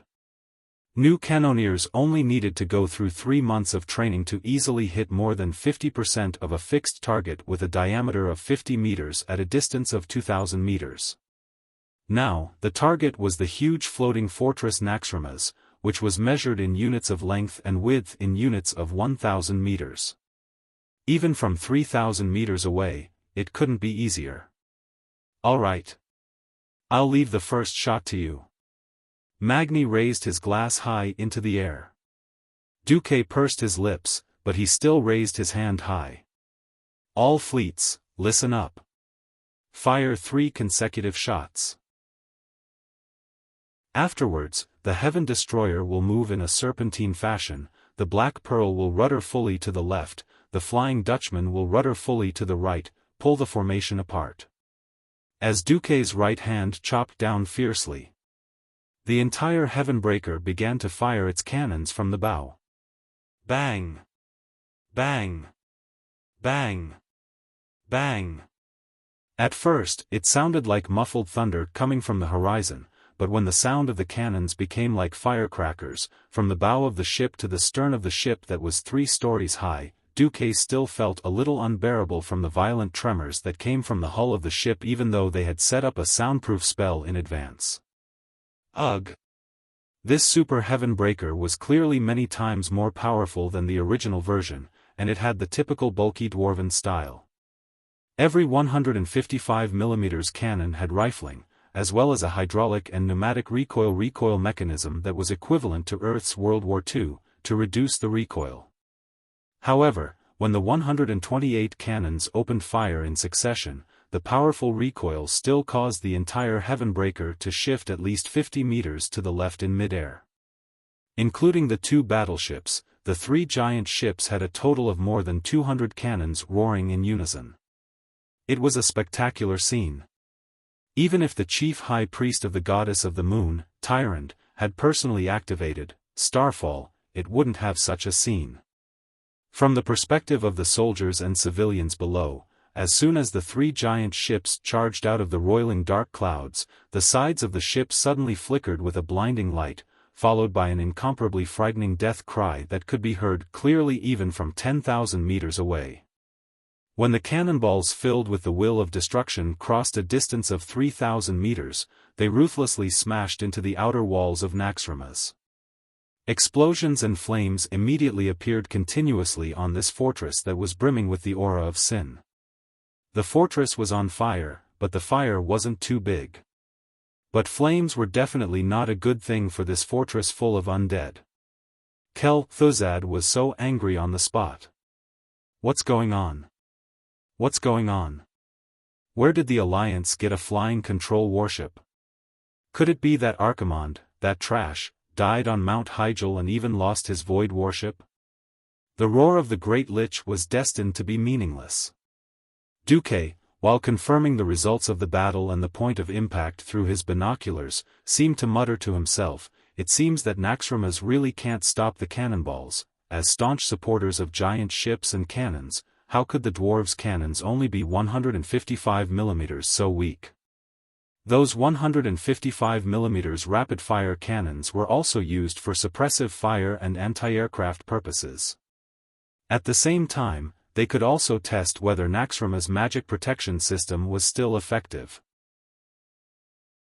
After all, nowadays, even the great villains had learned to put a cannonball protection spell on the city walls and fortresses.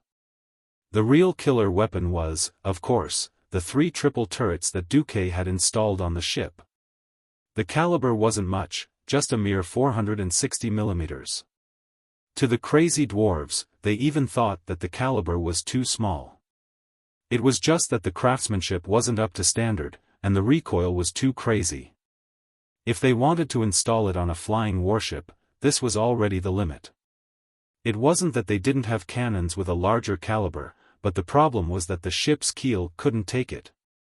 Magni could only reluctantly agree to install the 460 mm triple turrets. When Duque ordered the main cannons to open fire, in just 3 or 4 breaths' time, a deafening roar came from the heaven breaker. That was the roar of the main cannons firing at full power. 1, 2, 3, 9. A total of 9 golden beams of light pierced into the dark and evil giant fortress like sharp blades. The hard outer layer of the fortress took most of the damage from the previous bombardment. This time, facing the bombardment of the 460 mm giant cannons, the outer layer of the fortress that had been ravaged time and time again finally couldn't take it anymore and exploded. Previously, they were still worried that the Alliance would send troops to land, so Kel Thuzad sent a large number of undead creatures to the outer layer of the fortress. In the end, these undead were all unlucky. Skeleton soldiers, flesh structures, and the like were instantly blown into pieces, flesh flying everywhere.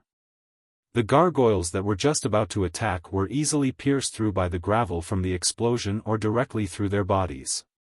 They screamed and howled as they fell from the sky. The huge abominations were blown into rotten tomatoes, and dirty blood rained down. Kel Thuzad had been saving up for many years, preparing to use the undead army to conquer the entire world of Azeroth.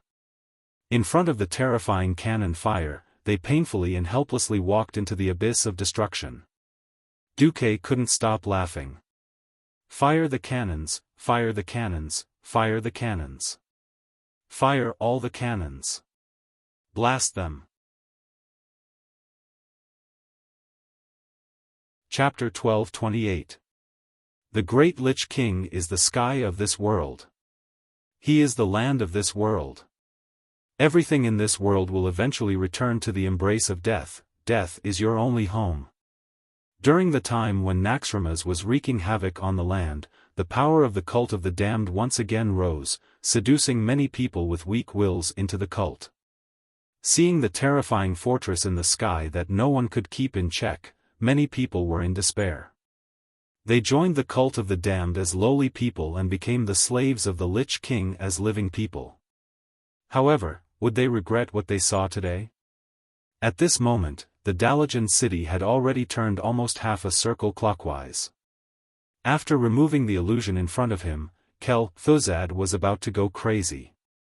This was because, to the north of the sky city of the Dalajan, there was something completely different. More than 3,000 large cannons were arranged according to the slope of the sky city, as dense as a primeval forest. These terrifying steel creations had nothing to do with the magic capital of the Dalajan. This was the most surprising thing. It was only at this moment that Kel Thuzad understood that everything was a trap. First, they used the Dalajan's magic to deceive the Scourge army into turning all their defenses to the magic side. Then, they forcefully broke the shield and switched to downright physical attacks. This series of tricks completely trapped the Scourge army. The dignified Sky City, of course, couldn't just install something as soft as 460 mm cannons. Since there was Duque, the commander of the Alliance and the temporary chairman of Kirin Tor, naturally, no one would have the ability to oppose the dwarves' cannons being stationed here. 3,600 mm cannons, this was the ultimate answer that the dwarves handed over.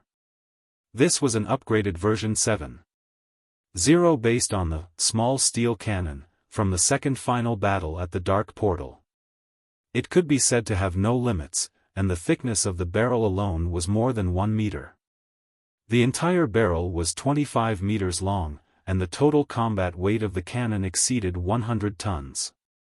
Because the barrel was too simple and violent, and the size and weight of the shell was too terrifying, there was no way to install a brake.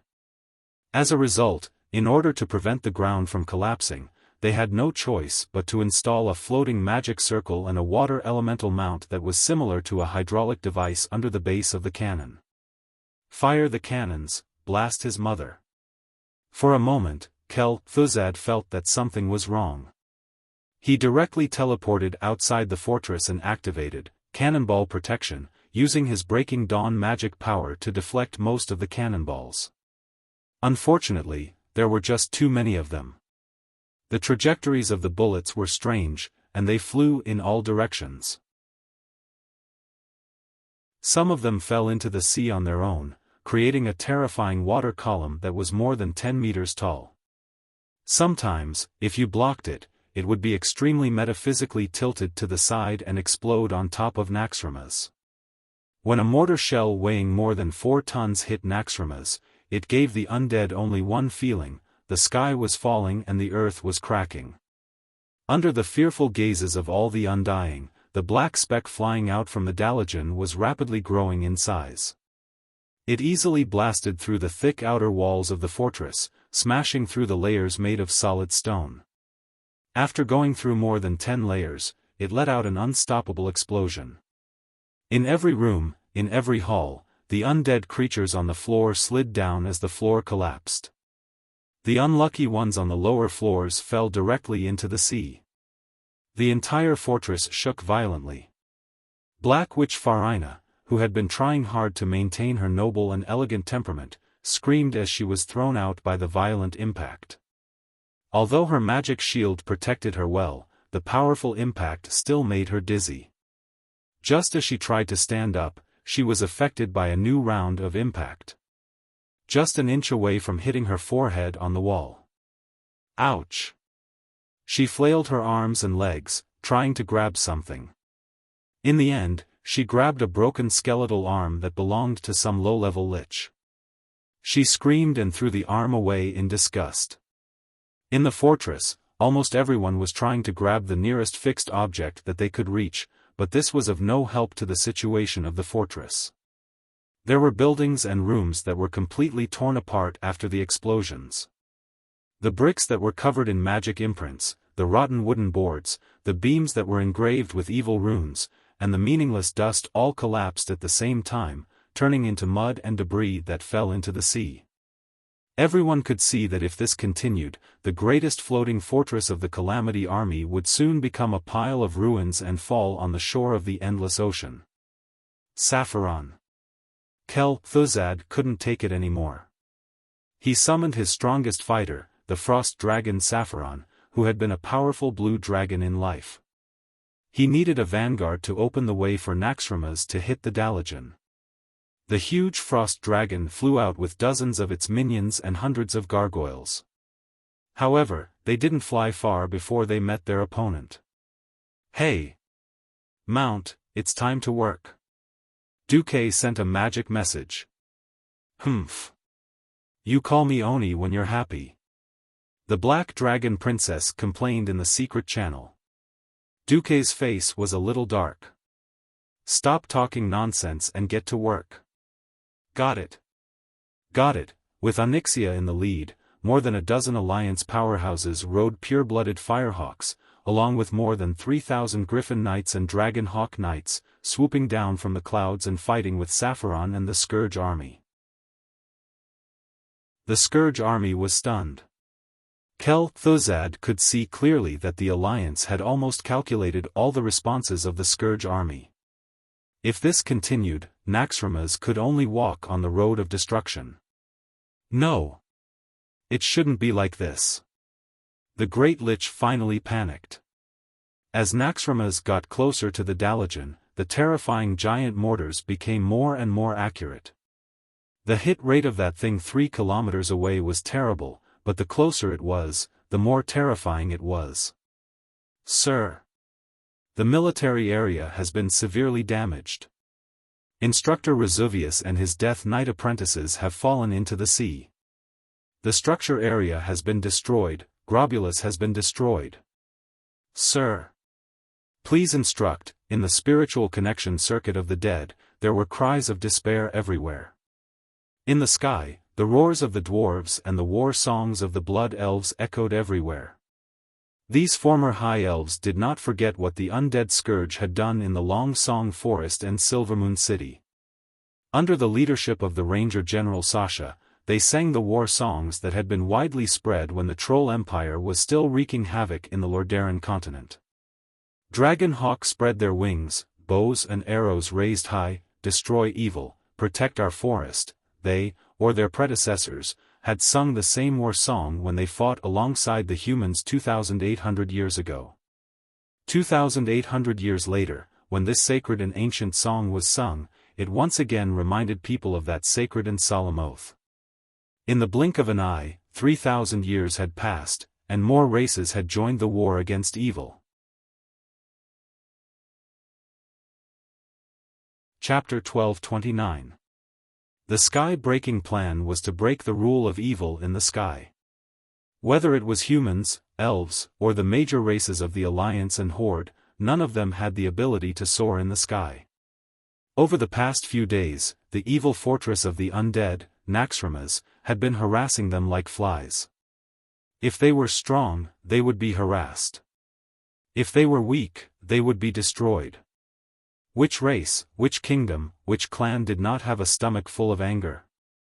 The rice in the farmland was once again infected by the plague, the green trees in the forest withered, and even many herbivorous animals like rabbits began to bite people. This hatred had been thoroughly vented on Naxxramas today. Fire! Fire! Fire! Don't worry about whether or not the cannons will explode. If the cannons don't explode, it means that you are slacking off. Bulang Bronzebeard personally commanded the cannons on the Dalajan city wall. Even in the middle of the night, everyone could see that the evil floating fortress was on the verge of collapse. Retreat. Kel Thuzad had no choice but to give such an order. If Naxxramas was in perfect condition, of course, it would not be afraid of this level of cannons. The problem was that the first shot of the Dalajan main cannon had already destroyed Naxxramas' strongest magical defense system. More than half of the 36 psychic magic circles that acted as nodes had collapsed. To regroup was not something that could be done in a month or half a season. If they did not retreat, the mobile fortress that the Lich King had given him would be destroyed here. Just a moment ago, Naxxramas was rushing towards the Dalajan, and the Dalajan was slowly retreating, trying to sink the fortress with fierce artillery fire before Naxxramas could rush over. The next moment, everyone found that this extremely large floating fortress had begun to turn. Trying to run? Any commander with a bit of brain realized that Kel Thuzad was going to run. Duque stood up from the commander's seat. Magni. The first goal has been achieved. The rest is up to you. Although Magni was prepared, he was still a little stunned. Must you, the commander of the Alliance, personally take the risk? Duque smiled. There are some things that only I can do. And my woman is trapped. If I don't save her, who will? Duque's words undoubtedly confirmed the gossip he had with Sylvanas and Tyrant. Of course, the dwarves did not care about this at all. Be careful. Kudrin attacked, and Magni and Jerbin warned Duque at the same time. Duque smiled, don't worry, Amir Kel Thuzad can't stop me. Every powerhouse had their own mission. When Magni took over the Heavenbreaker, the entire fleet's combat style changed. Sexy. Indescribably coquettish. The three ships each went their own way. The Flying Dutchman moved in an S shape, the Heaven Breaker relied on its powerful magic defense and extremely thick armor plates to move in a straight one shape, and the Black Pearl moved in a three shape to harass them. The air fleet pulled away from Naxxramas and only dealt with the air fortress with guerrilla warfare. If the air fleet fought with Naxxramas, Kel-Thuzad would definitely take down the Alliance's airships first. Now it was guerrilla warfare, and the Dalajan was still chasing him. Even if he used his withered toes to think, he knew that if Naxxramas went on like this, it would definitely not be able to survive the endless sea. Falling into the sea and being destroyed was the only ending. Kel-Thuzad did not want to fall into the sea. It was said that it was the territory of En-Zoth, the most troublesome of the ancient gods of Azeroth. Returning to the command center, Kel-Thuzad's eyes glowed red. Everyone get ready. We are going to carry out the Chilling Wind plan.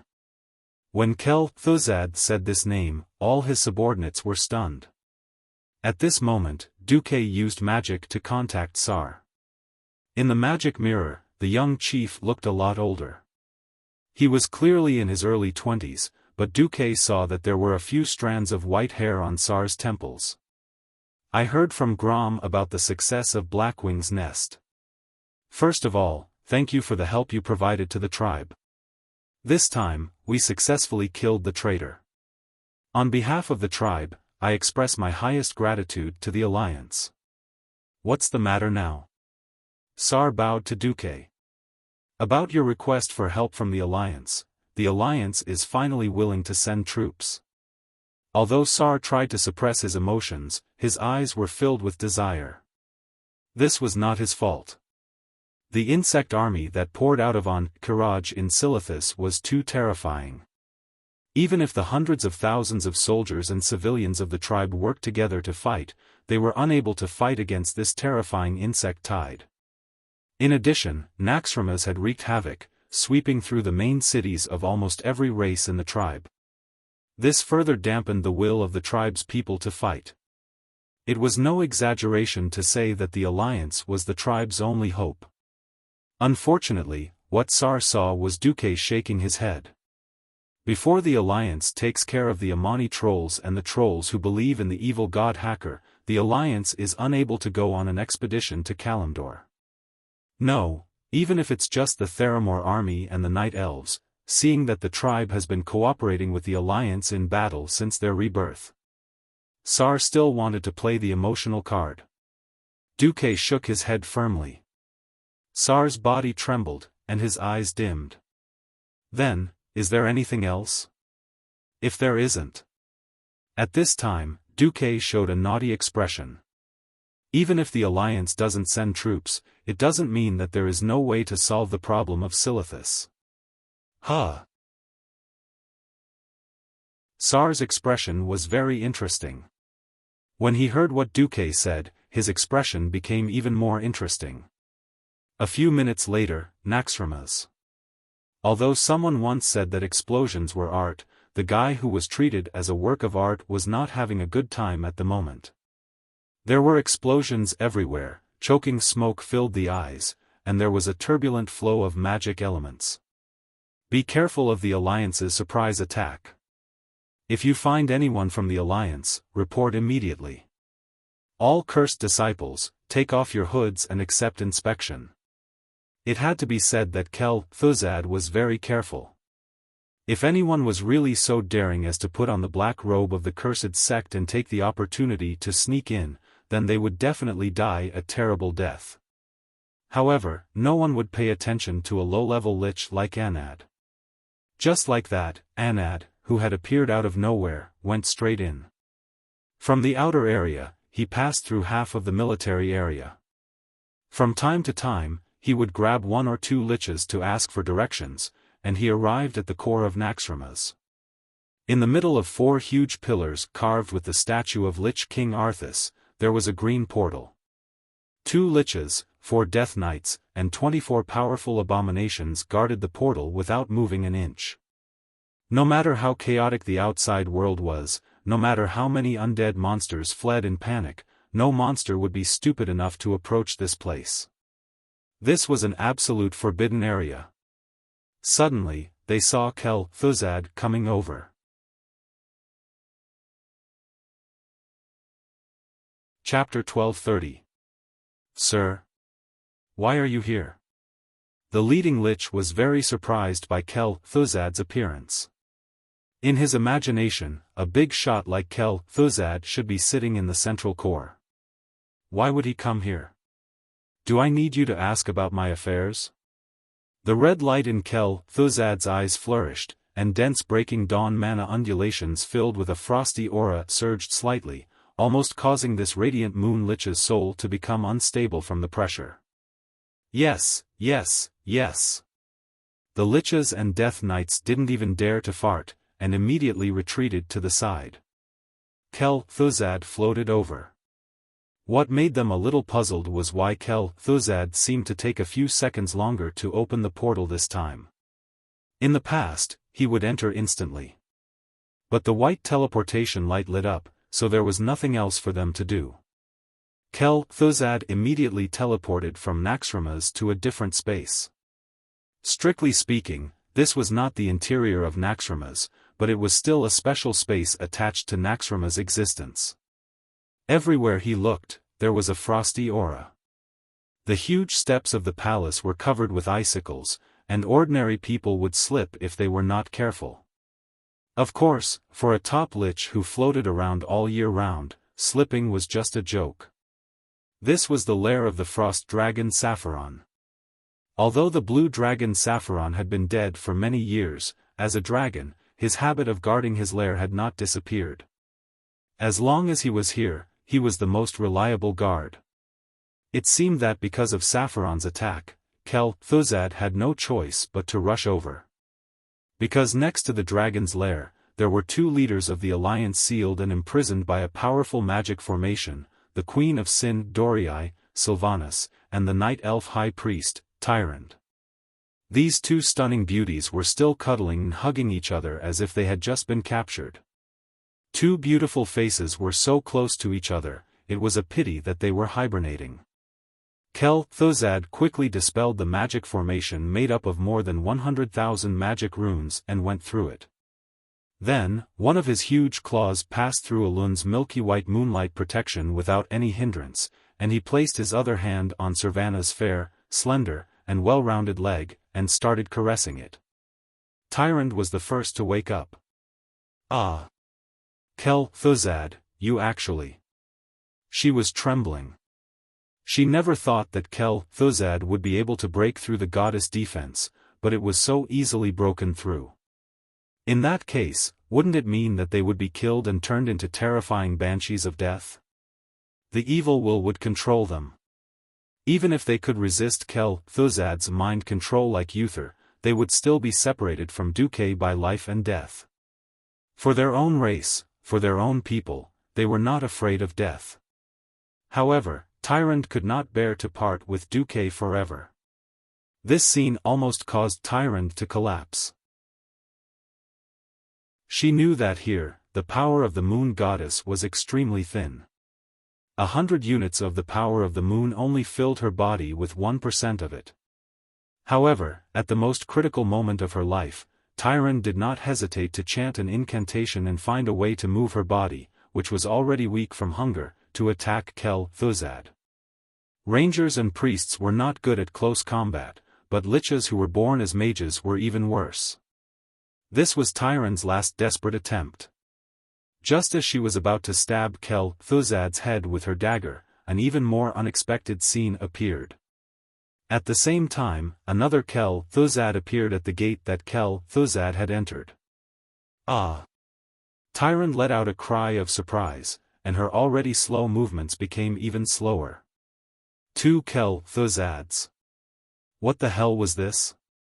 Not only was Tyrant shocked, even Kel Thuzad at the door was shocked. He also did not expect that there would be an identical version of himself here. Whether it was appearance, aura, or even magic and soul fluctuations, they were all exactly the same. How was this possible? He subconsciously asked, "Who are you?" "Me? Of course I am Kel Thuzad." With his back facing the door, Kel Thuzad, who was touching Queen Sylvanas' thigh, flashed to the other side and shamelessly used his other claw to grab Tyrann's Mount Hygel.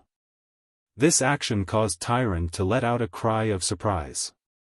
Suddenly, Sylvanas slowly woke up and said, "What are you screaming for?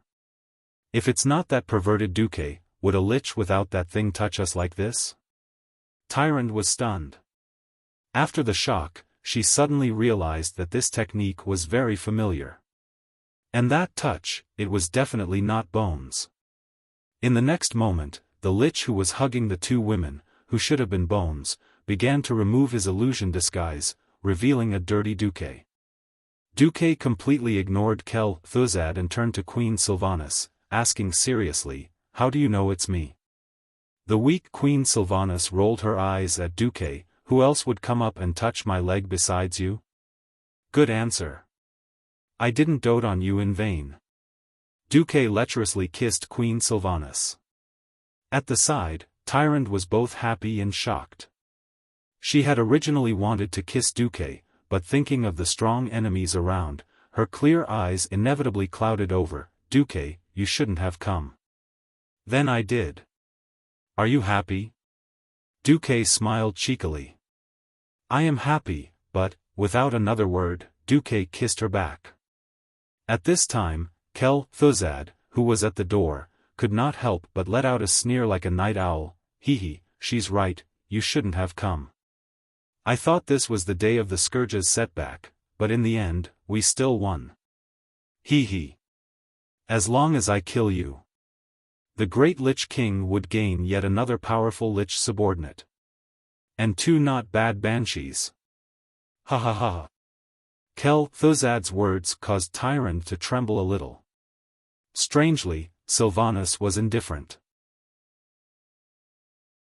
Tyrant suddenly realized this, and immediately understood. She allowed Duque's big hand to continue doing evil. Because it was time for Duque to perform. Sure enough, Duque faced the sky at a 45-degree angle, showing Kel Thuzad his two big nostrils. Then, as expected, he snorted. "Humph. Fool, do you really think that just because I came to your stronghold, you'll be able to defeat me? You plot against my subordinates and women, and I'm also plotting against you. Perhaps, in terms of undead magic, I'm not as good as you, but in terms of spatial magic, you're not even worthy of carrying my shoes."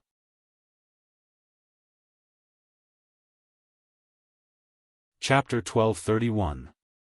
Duque's words immediately reminded Kel Thuzad of something bad. But as soon as he finished speaking, the entire fortress shook violently. Without giving Kel Thuzad a chance to react, the next moment, the entire Naxxramas began to teleport. Outside, when the frost dragon Sapphiron began to withdraw, the Alliance felt that something was wrong. Now that they suddenly saw a huge portal halo covering Naxxramas, the Alliance warriors were in an uproar. "Charge! Catch up! Don't let these undead monsters get away! Fire, fire! Where's the Dalajan? What are you doing? Fire another shot at this floating tomb!" There were curses everywhere, and the entire Alliance's magic communication network was full of calls to the top to find a way to keep Naxxramas. Everyone was holding their breaths. Now that they had finally formed a siege, and the Alliance had the upper hand, they actually saw a cooked duck about to fly away. Who could bear this? At this moment, 3 signal flares suddenly rose above the Dalajan. They spread out in a circle at a higher altitude, accompanied by a special light effect. It was very beautiful, red, yellow, and blue. "This is the retreat signal." Every dwarf griffin knight and elf dragon hawk knight were dumbfounded when they saw this signal. Not only the Dalajan, but on the Skybreaker, the same signal flares rose. It was actually a unanimous order from the Alliance's top brass to retreat. No matter how unwilling they were, since they wore the badge of the Alliance, they were soldiers of the Alliance, and the orders of the Alliance military were absolute. If they disobeyed orders, even their own king could not protect them. On the first day of joining the Alliance army, Every soldier was repeatedly told and emphasized this point by their country's generals. The Alliance Air Force reluctantly retreated. Not only the Air Force, but the Dalajan was also in an uproar. A large number of mid-level and high-level mages surrounded the headquarters, demanding an explanation from Jaina. Why did you give up the pursuit? We should have let the Dalajan crash and fight those disgusting undead monsters. Under the turbulence of the crowd, Jaina's voice was almost drowned out. Everyone was talking at once. No, it was simply 3,000 ducks making a fuss. Jaina was getting more and more frustrated and furious. She had wanted to persuade these hot-headed fellows, but these fellows who had forcefully advanced to the Radiant Moon realm had the nerve to point their fingers at her, almost poking her face. Gianna was very unhappy. Wasn't this a slap in the face? No. This was already trampling on the field, rubbing Gianna's face against the ground. These fellows took advantage of the fact that this was a Dalajan that only looked at magic power levels and ignored her status as a queen, putting themselves in the realm of magic and thinking that they could reason with her as equals. Suddenly, he felt indignant. As the disciple and partner of the most powerful wizard, Duke Marcus, Jaina was under a lot of pressure. Especially after Luo Ning became a Breaking Dawn Great Wizard, she felt even more pressure. Although she was younger than Luo Ning, she had already reached the peak of a Radiant Moon Mage in terms of physique, intelligence, experience, and even accumulation. However, she just couldn't cross that final threshold. Luo Ning had been lost in a different dimension, and Duque had become the chairman of the Kirin Tor. No one had any objections. Many Radiant Moon Mages were unhappy that Duque had left the Dalajan in Jaina's hands. This directly led to the current scene of everyone berating her. Depressing. Accumulating anger. Then, Jaina suddenly thought it through. Without any warning, a powerful aura of ice suddenly blossomed in the Wizard Tower's command center. This aura was so pure, so oppressive. Even if the essence of this power was ice, it was as eye-catching as a lighthouse in the dark. The command center, which had been in chaos just a moment ago, suddenly became deathly silent. For wizards, the difference between each rank was like the difference between heaven and earth. In every era, there were thousands of wizards who were stuck at the threshold of advancing, unable to advance their entire lives. This was especially so for Breaking Dawn. In the Dalajan's 2,800 years of history, there had been no Breaking Dawn wizard presiding over half of it. At first, there was Antonidas, then Duque, and then Luo Ning, who had inherited Duque's legacy. They had thought that the Dalajan was already lucky enough. Who would have thought that at this seemingly random moment, there would be another Breaking Dawn wizard? Sir Proudmoore. You've become a Breaking Dawn wizard? Great Astromancer Solarian asked cautiously in a soft voice. Yes, that's right. Jaina was in high spirits. She flung her long golden hair, looking very confident. You. How did you advance? It's nothing. I suddenly thought it through and advanced. Jaina said it lightly. In fact, the most important thing was that Duque had let her take charge of the Dalajan's main magic cannon. While she was controlling the terrifying magic cannon, she gained unimaginable experience in terms of understanding and manipulation of magic power. This was the key to her advancement. However, she still felt a little regretful. This was because she had used her understanding of the arcane element on her frost element. She had advanced to Breaking Dawn as an ice wizard, unlike Duque who had advanced with all his elements. She was single-minded, while Duque was single-minded and all-round. In the future, she would definitely not be able to match up to Duque. Of course, this was enough to make everyone around her jealous. Those who had dared to reprimand Jaina just a moment ago were now as quiet as cicadas in winter. They were afraid that Jaina would remember them and make things difficult for them if they breathed too loudly. A Breaking Dawn wizard. Just thinking about it made them wet their pants. As a queen, she naturally had the aura of a queen. Jaina waved her lily-white hands. As a commander, if you can't even maintain basic calmness, how can you get your subordinates to fight calmly? Will everyone be hot-blooded, then fall into the Calamity Army's trap and die, becoming Arthas slaves? Jaina's words implied that these fellows had no talent. Fine. Those fellows who had wanted to gain some popularity would never be able to stay in the Kirin Tor parliament for the rest of their lives. After scolding her subordinates, Jaina said, "All of this is part of the Alliance's plan. We are going to run to Naxxramas. As for where to go, everyone will know soon enough." In Naxxramas, Kel-Thuzad was going crazy. His so-called Cold Wind plan was the top secret of Naxxramas. If Naxxramas could not hold on, it would activate the power left by His Majesty the Lich King and teleport the entire stronghold to Northrend's Icecrown Fortress through the predetermined space coordinates. But now that the teleportation was over, Duque and the other two had run away. The stronghold had somehow lost its ability to float and began to fall at high speed. Through the magic mirror, Kel-Thuzad saw the yellow sand outside.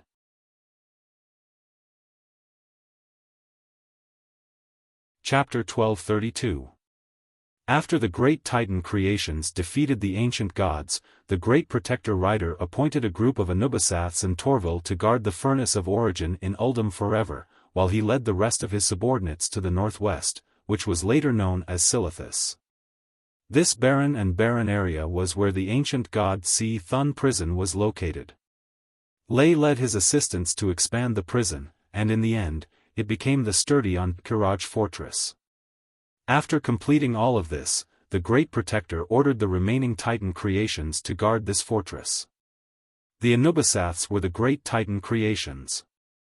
After the fall of the Dark Empire, these Titan creations, along with Torval, carried out the Great Protector Rider's order, to guard Si Thun's prison forever, on Kiraj.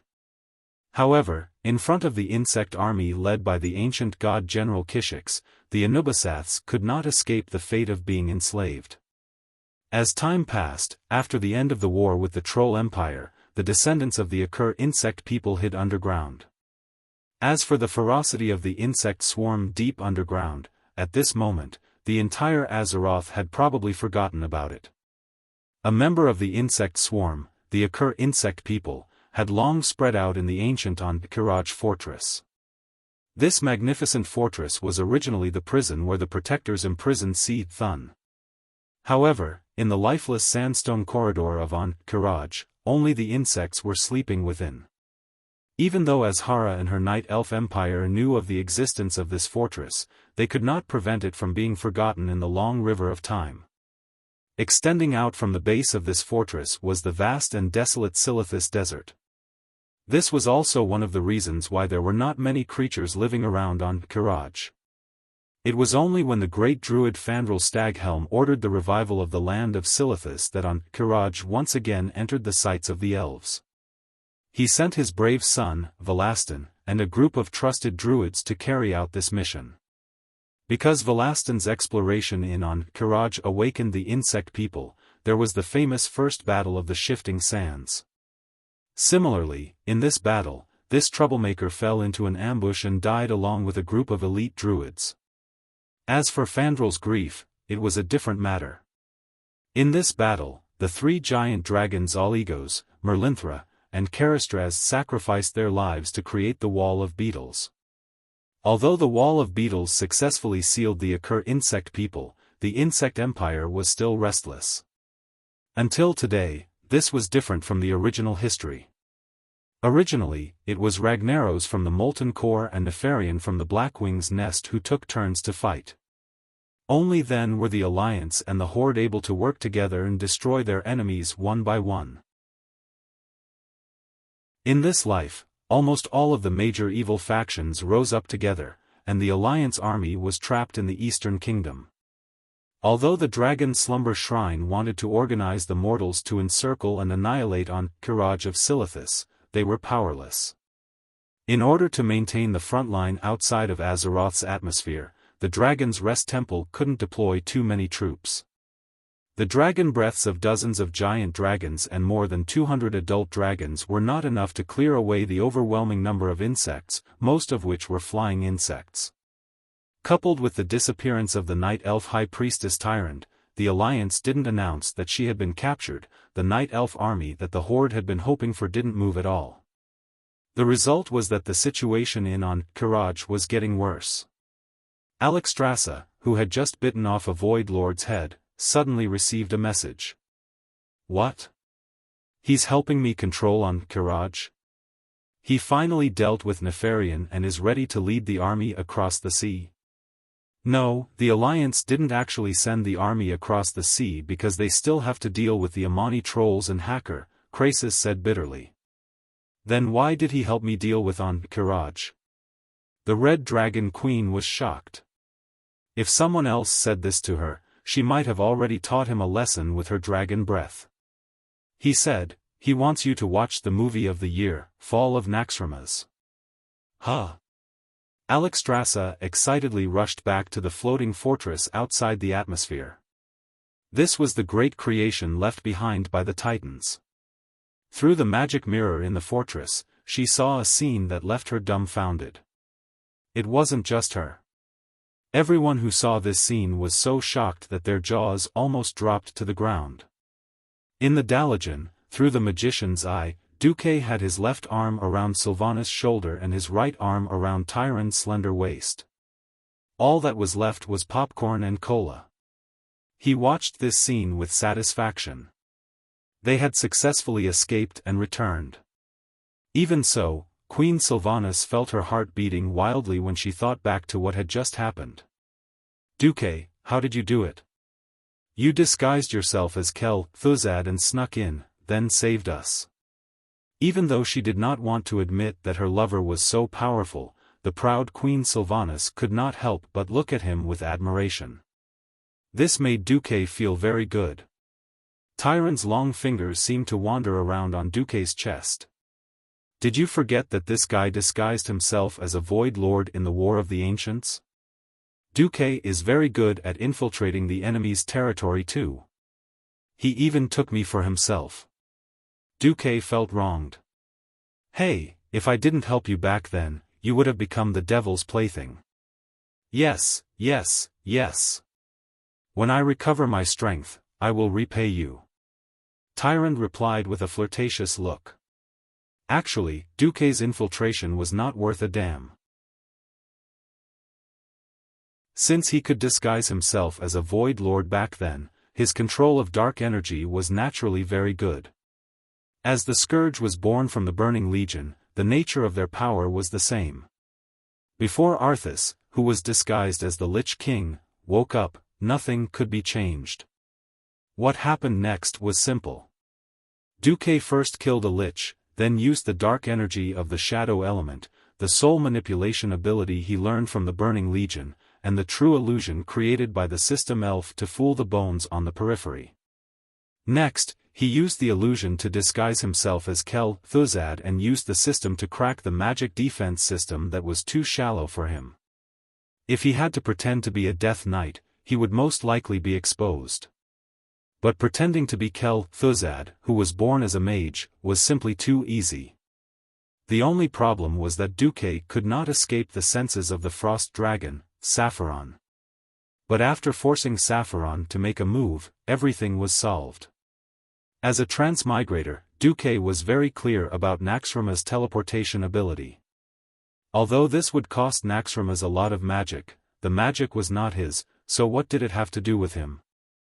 Naxxramas would be fine if he did not teleport, but once he did, because someone had secretly changed the spatial coordinates, he was directly sent to Ankh-Kiraj.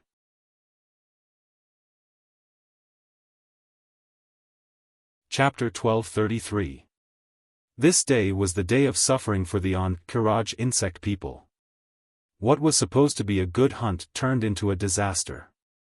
In the sky above the Ankh-Kiraj temple, an incomparably huge man-made object passed through the void and appeared above the temple. For the insect people, this was not a pleasant thing. Because as soon as this huge sky fortress appeared, the sky was filled with dust, broken tiles, and huge broken pieces of buildings that fell from the sky like rain. When the huge fortress completely appeared in the sky, it almost covered half of the Kiraj temple. What made the insect people even more infuriated was the enemy's provocative airborne attack. A large number of undead fell from the sky. As long as they didn't fall into meat paste, even if they only had half of their bodies left, even if they dragged their spines, the zombies would still wildly attack all living things.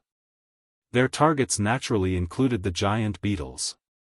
These strange insects with 4 legs, angular bodies, and mouths like scythes were actually the Vecnus warriors of the Kiraj insect people. The Vecnus warriors were quite large. Every insect warrior was the size of a small car that Du Bo had used before he transmigrated. Perhaps 100 zombies wouldn't be able to kill a Vecnus warrior, but as long as they surrounded and killed an insect, that insect would quickly turn into a zombie and attack its former companions. This easily angered the insect people's commander. They immediately sent out giant dog-headed guards that were as tall as a 10-story building, the Anubisath Sentinels. In contrast, other large undead creatures began to fall from the sky, such as abominations and the even more exaggerated stitched behemoths. They also angrily attacked the Anubisath warriors. As a result, the battle began to escalate before the leaders of both sides could stop it. In fact, if anyone could control their own soldiers, they would know that this was a misunderstanding. Unfortunately, none of the leaders had the luxury to do so. On Kiraj's side, most of the leaders were in deep sleep. On Naxxramaza's side, the aftermath of the explosion didn't stop with the teleportation. In other words, it was because of the teleportation that it intensified. This was an incomplete teleportation. No normal teleportation would be so messy. At the moment of teleportation, 2 different coordinates would be used. The result was that the teleportation encountered a terrifying spatial crack. The leader of the construction area, Glass, is severely damaged. Only half of his body is left. He can't fight. The levitation system has failed. We're falling.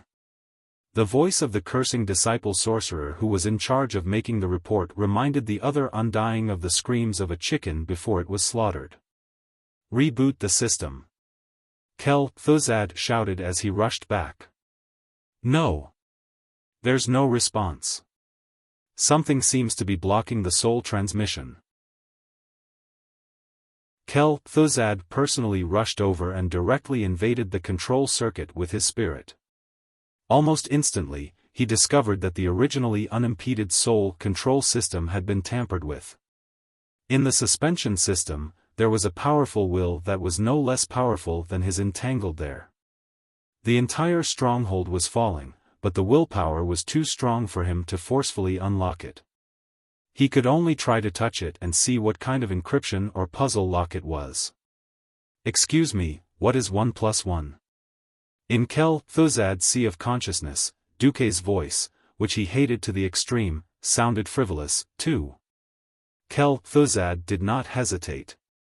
Wrong. If you put 1 and 1 together, it's obviously 11. The will left behind by a certain person was acting shamelessly. Kel Thuzad didn't give up and tried again. Excuse me, what is 1 + 1? Duque's voice was full of seriousness. 11, Kel Thuzad answered decisively. Wrong. The first time I asked you, I was teasing you. The second time, didn't you notice that I was using a serious tone? Kel Thuzad suddenly wanted to kill someone. Again. Excuse me, what is 1 + 1? Kel Thuzad noticed that Duque's voice was as serious as the second time. So he answered decisively, 2. Correct, please use Goldbach's conjecture to prove it. This time, Kel Thuzad went berserk. Prove your sister. What is Goldbach's conjecture? What the hell is this? You're clearly playing with me. As if to confirm Kel Thuzad's thoughts, Duque's voice appeared again, full of ridicule. Yes. I'm playing with you, so what? Bite me if you're not convinced. Without any explanation, Duquesne's will that was left in the control center suddenly launched a terrifying mental attack on Kel Thuzad. Gathering together, it was a mind blast that went straight into Kel Thuzad's mind. Woo! They were both breaking dawns, so even if there was a difference, it was not necessarily a difference of heaven and earth. Of course, a remnant will could not do anything to Kel Thuzad. Delaying for time was not a problem. In the real world outside, a group of Undyings waited for Kel Thuzad's instructions. In the end, Kel Thuzad fell into a strange state of silence. They could only try to save the rapidly falling floating fortress by themselves. No. At least send out the air force. Open up the gargoyle's attack path. Black Witch Farina screamed. Perhaps what she did was right.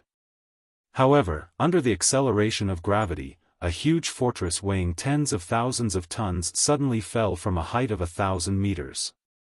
This was no different from throwing a terrifying tactical nuclear bomb equivalent to 10,000 tons of TNT on top of the Kiraj temple.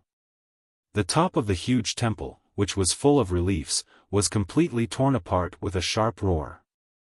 The bricks and pillars that had stood tall in the desert of Silithus for who knew how many centuries broke and collapsed one after another. They fell to the ground and were crushed into powder by an even stronger impact. The Kiraj temple, the superstructure that had imprisoned the ancient god Thun for more than 25,000 years, turned into ruins in a matter of seconds. The impact stirred up sand and dust, covering the entire sky of Silithus. Amidst the shattered stone shards, there were also countless insect limbs. After an unknown amount of time, the dust that had been stirred up finally settled down. When the dragons and other forces used their telescopic magic to spy on the area, they found that the Kiraj temple had disappeared. In its place was only half of Naxxrama's. Of course, this was not the end. This was because the core of the Kiraj temple was not on the surface at all.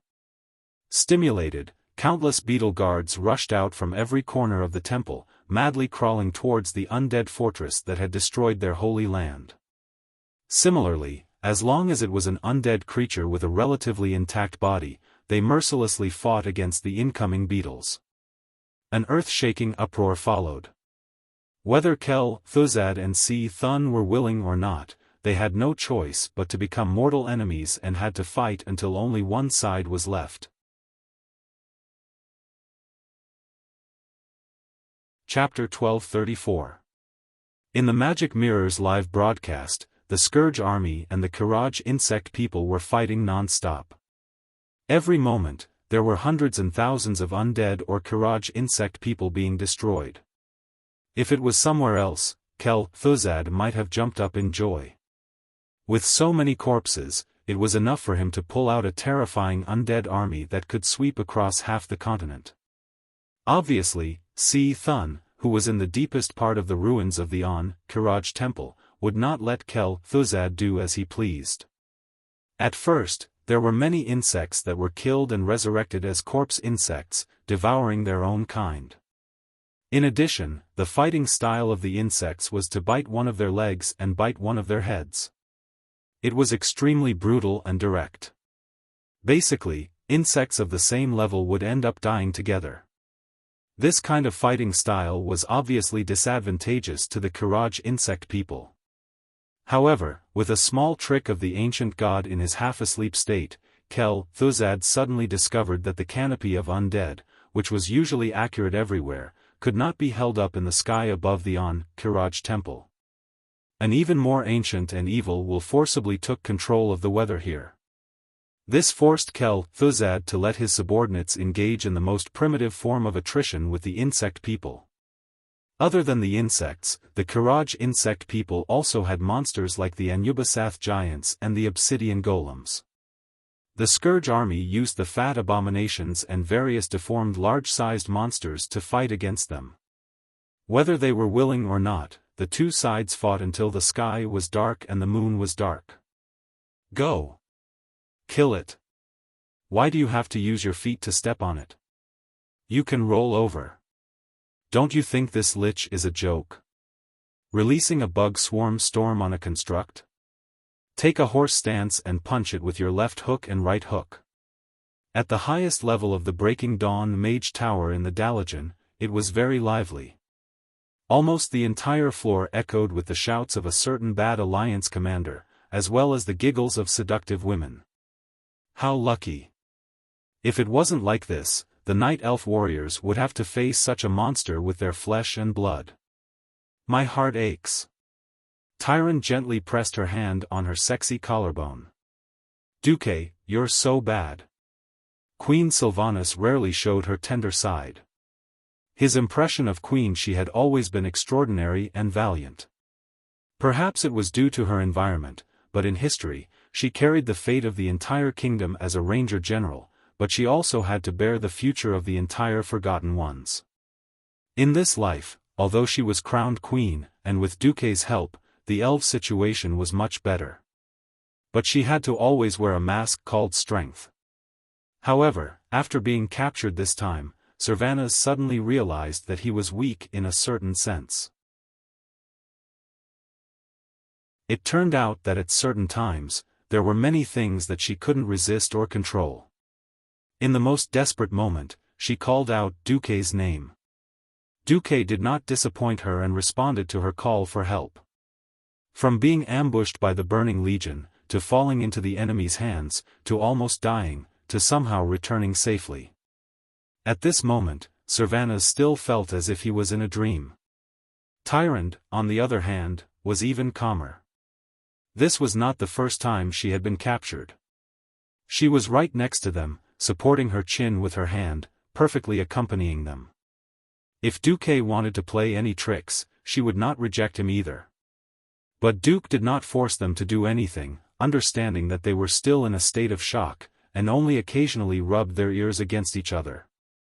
At the start, Duque seemed to have endless desires.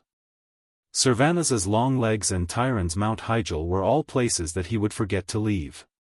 However, after a long time, one would realize that people's passionate love would turn into a kind of attachment that they couldn't bear to part with. It was as if after getting used to each other's existence, they could no longer bear to be apart. It was a strange love mixed with kinship, rich and lasting. Duque, I've advanced. You two aren't together? Jaina rushed in excitedly, but was surprised to find that Duque was just hugging. Duque bared his teeth. All right. Congratulations, Breaking Dawn Great Wizard Jaina. Jaina put her hands on her hips. Hey, my lover and teacher, when are you going to become a demigod? Soon. As for the requirements to step into the divine realm, Duke already had a vague guess. The three divinities of fire, arcane, and ice were obviously necessary. But now that he had fused with shadow, he needed at least a holy divinity to balance it out. This gave Duque a headache.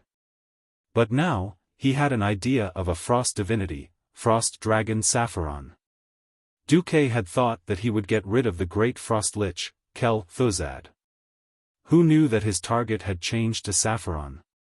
If that was the case, it would be much more convenient.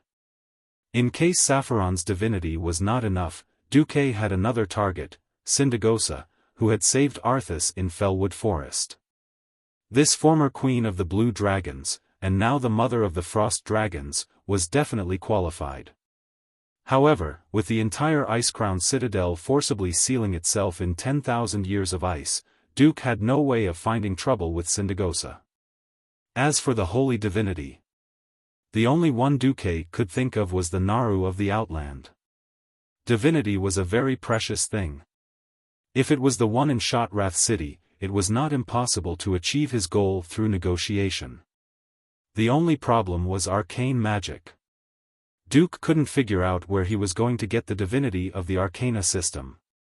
However, he could only cross the bridge when he came to it. At this moment, seeing Jaina wagging an invisible tail with an expression that said, "Praise me quickly," Duque smiled. "Don't you want a reward? Come, come, come. Let me give you some pointers on the flow of magic in the ORZ position." Jaina's face instantly turned red. Even though she was hesitating, she still obeyed. Putting aside Duque's nonsense, Duque played hard this time, forcing the Scourge army in Thun to fight each other, which greatly reduced the pressure on the Alliance and the Horde. The Horde was able to catch their breath. Without the harassment of the flying insects, Thrall was able to successfully complete the work of disaster relief and organizing the troops. This time, Thrall gave a clear answer. If the Alliance can send 100,000 troops, the Horde can send 50,000 warriors to attack on Kiraj in Silithus. After the Alliance got rid of Ragnaros and Nefarian, Duque gave the important task of dealing with Hacker to William. He brought a group of people and rushed over to support Aurelia. While Queen Sylvie and Tyrant were resting, Duque went to visit old Mograine. Duque could hardly recognize Mograine. Chapter 1235. Old, decrepit, dispirited, lifeless eyes, Sally Whitemane was taking care of such an old man in a room with thick curtains that could barely see a trace of sunlight. Duque could not associate the old man in front of him with the Ashbringer who had conquered the Molten Core a few months ago. What happened? Duque muttered to himself. Sally, who was dressed in a priest's robe, trotted over and whispered into Duque's ear, "Both of father's sons are." Duque only understood the whole story after Sally's explanation. Due to Duque's reminder and the phantom enchantment that was placed in Alexandros' armor, Alexandros managed to escape death. Escaping death did not mean that he had obtained happiness. When the Burning Legion space trap was activated, the furious old Mograine went to clean up the mess. Due to losing his hammer, he pulled out his sword and ended the life of his son, Reynold, who had defected to the Scourge army. However, this was not the end. Almost instantly, the aura of death hidden in Reynold's heart turned him into a Death Knight. However, the Scourge army's conspiracy did not stop there. Old Mograine's youngest son, Darien Mograine, had secretly disobeyed his father's order to stay behind and followed him to the Soderil River. At this time, he did not see the scene of Reynold's sneak attack on his father. Instead, when he turned around, he saw his father kill Reynold with his own hands. Darien did not know the ins and outs of the matter, but seeing his father kill his brother with his own hands, he was even more confused. At this time, the spy who brought him here revealed his true face, the Undying Assassin. He easily killed the confused Darien and brought his body back to the Scourge army, turning him into a Death Knight. Within a day, of his two sons who could have inherited his legacy, one rebelled and was killed, while the other was killed by a sneak attack. Both of his sons, who were originally paladins, suddenly became Death Knights. For an old paladin who had fought for Rotterdam his whole life and fought against the Scourge army for 6 years, nothing could be more shocking than this. It was obvious that the physical injuries were secondary. The mental trauma was the key. Sally's eyes were red, and she looked as if she was about to cry as she said, "Ever since that day, foster father has barely eaten or slept. I don't know what to do either." Duque looked at Sally and sighed deeply. The situation in this life was much better than in the original history. If this had happened at this point in time, old Mograine would have died long ago, and Reynold and Sally would have fallen into the mad Scarlet Crusade, becoming the cheating couple in the players' mouths. Now, Sally had been completely cleansed and had become a priest surrounded by holy light. But Duque couldn't estimate the suffering of Reynold and Darien. There was nothing he could do about it. He was also a human being. He was mentally and physically exhausted to be able to take care of the people closest to him. What's more, this had happened while he was on an expedition to Blackwing's Nest. He was truly powerless. The longer he stayed in this world, the more he integrated into this era, the more Duque felt emotional. Is it Duque? Old Mograine still looked confused. A look of pleasant surprise appeared on Sally's face. This was the first time she had heard her foster father speak in several days. Yes, yes. It's Sir Marcus. Mograine twisted his neck that seemed to have mostly rusted to death, revealing a face that was still sunk into the abyss of despair. "You're so busy, you don't have to come see me. I've had enough. As an old man who is about to die, I've had enough. Whether it's as a subject, as a holy knight, or as a failed father. My life has come to a point where it needs to be summed up." He spoke very slowly, but it made Duque feel as if the sharp teeth of a saw were pulling at his heart. Duque strode forward and pressed his hands on old Mograine's broad shoulders. "No. Alexandros. It's not time for your life to be summed up. You. In the name of the commander of the Alliance, I order you. Look at me." The old man raised his head in confusion. The next second, he saw Duque switch to his own state. First was the glittering holy form.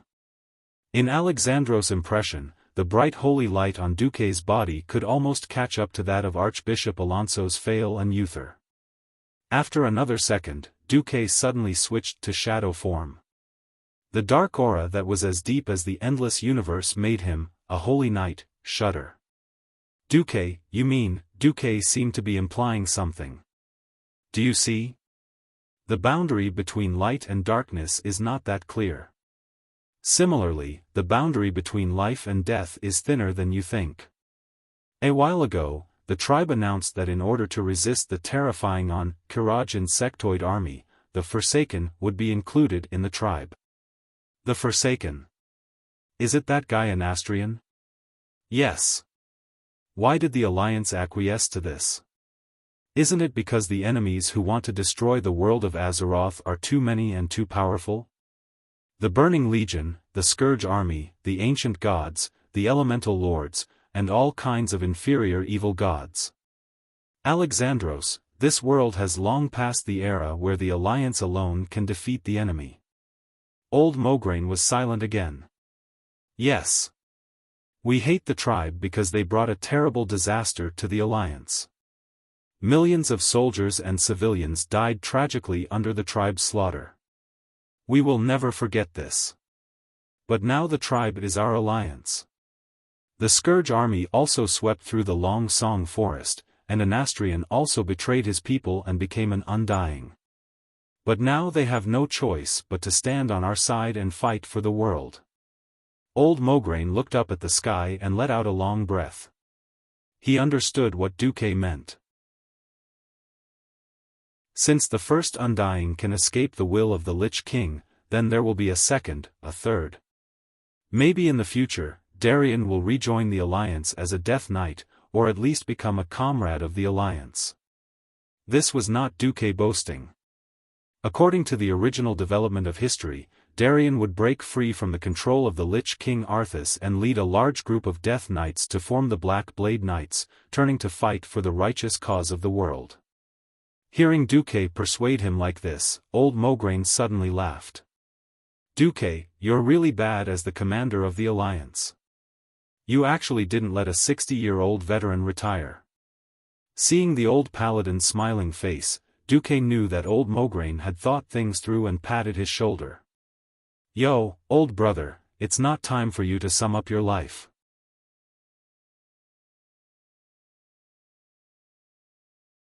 Chapter 1236.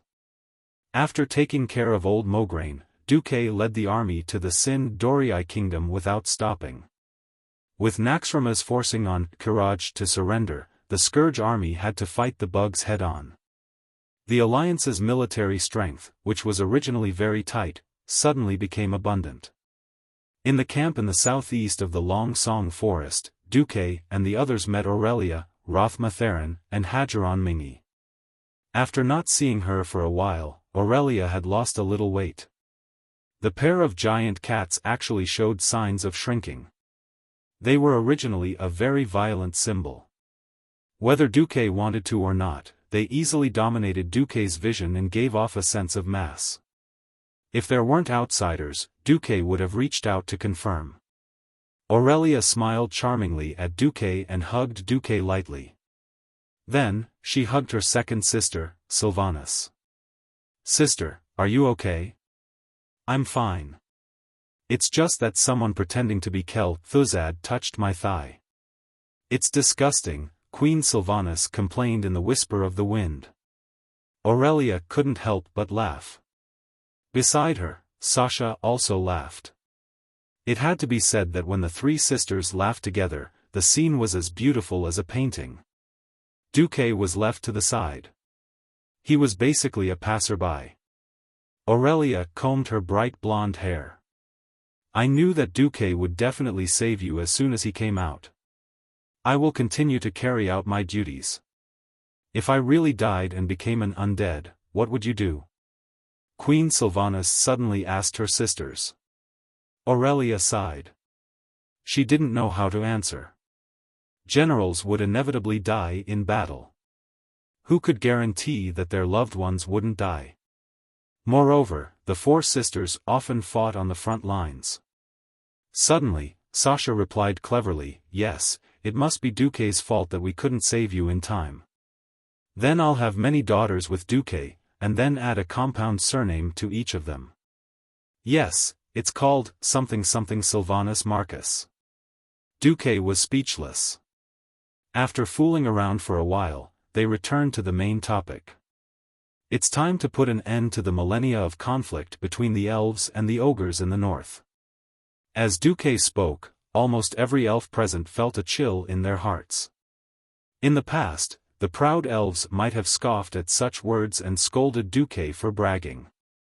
Now, Duque had used his miracles again and again to conquer the hearts of every elf with all kinds of miraculous achievements. Even if they knew that Duque, that bastard, had stolen the heart of their most respected queen, and even the queen and her sisters, they were willing to accept it. Following Duque's declaration, the sky suddenly darkened. Even the elves on the watchtowers who were on duty couldn't help but look up at the sky, at the humongous flying warship that was emitting terrifying noises. Looking up from below, they could only see the strange bottom of the ship with densely packed gun barrels, as well as 8 huge propellers that were stirring up strong winds, causing the nearby treetops to sway left and right. From below, they could also see the huge golden eagle at the bow of the ship. This thing was almost identical to the eagle head on Eagle's Nest Mountain. Rangers with better eyesight would be able to see the terrifying 4 decks of the ship from the side. At this moment, the muzzle of every cannon had already been opened, and the lion emblem of the Alliance could clearly be seen on the cannons above the muzzle. None of the elves here were mediocre. Most of them were veterans who had experienced the second and third battles at the Dark Portal. The weaker rookies would have their throats slit in an instant when facing the ogres, who were also adept at forest warfare. It wouldn't have been obvious before the war, but only after experiencing continuous wars would the higher-ups of the elves realize how much the elves, with their long lifespans and low fertility rate, were at a disadvantage in wars where human lives were worthless. This was a war between the elves and the ogres that had lasted for more than 6,000 years. Both sides were extremely familiar with each other. It wasn't that the elves couldn't use magic to flatten the ogres, but the ogres could also ask shamans to let evil and powerful spirits possess them, and use a method similar to God's descent to perish together with the elven archmages. It wasn't that Queen Sylvie hadn't thought of using the dwarves' mechanized troops to deal with the ogres, but the ogres' territory was too disgusting. It was a mountain forest with undulating mountains, and steam tanks couldn't enter at all. Until now, Duque gracefully bowed to Aurelia in a noble manner. Greetings. Respected Troll War heroine, Lady Aurelia, may I have the honor of inviting you to witness the complete destruction of the Amani Empire? The destruction of the Amani Empire? With her beautiful appearance, Aurelia had lost count of how many gorgeous and sweet words of praise she had heard from handsome men in the first half of her life. But she had never heard an invitation like Duque's, which made her blood surge and every cell in her body excited. How many years had she been guarding the borders? How many companions, how many juniors she had high hopes for, had been slaughtered by the ogres, and they couldn't even retrieve their mutilated corpses. She was the heroine of the Troll War. She was also a witness to this terrible war. She hated evil, and she hated these Amani ogres even more. Facing Duque's invitation, she didn't gracefully place her slender fingers on it. Instead, she hugged Duque, and her fiery red lips landed on Duque's forehead, face, and lips like raindrops. Finally, she suddenly stopped and gave Duque a deep kiss that lasted for a minute as a response to his invitation. The elves were stunned, and then they smiled in understanding. Who knew that the greedy Duque would shamelessly extend an invitation to Queen Sylvie after tasting the lips of the elves' goddess? Great Queen of Sin, Dorii, what about you? Queen Sylvie put her hands on her hips and said calmly, yes, I'll go. This was too far apart. Duque's face fell. Of course, the elves were secretly happy. Who knew that in the whisper of the wind, Queen Sylvie would secretly swear, little bastard. If you can really exterminate the Amani trolls, along with the favor from last time, I'll just wear the set of maid clothes that you gave me, that I'm extremely ashamed of. Hip-length maid outfit, black silk, long legs, lace. Oh. And a real queen would wear it for him. Duque was so excited that he was about to go crazy. He immediately put on a sanctimonious act. The group rode on the flashy pure-blood dragon eagles, followed by Lord Thema and the others who were riding normal dragon eagles, and flew to the Heaven Breaker. Magni went up to them first. Welcome, beautiful elven ladies. Alright, are you ready to trample the Amani Empire under your feet? Hundreds of high-level elves nodded in unison. Yes.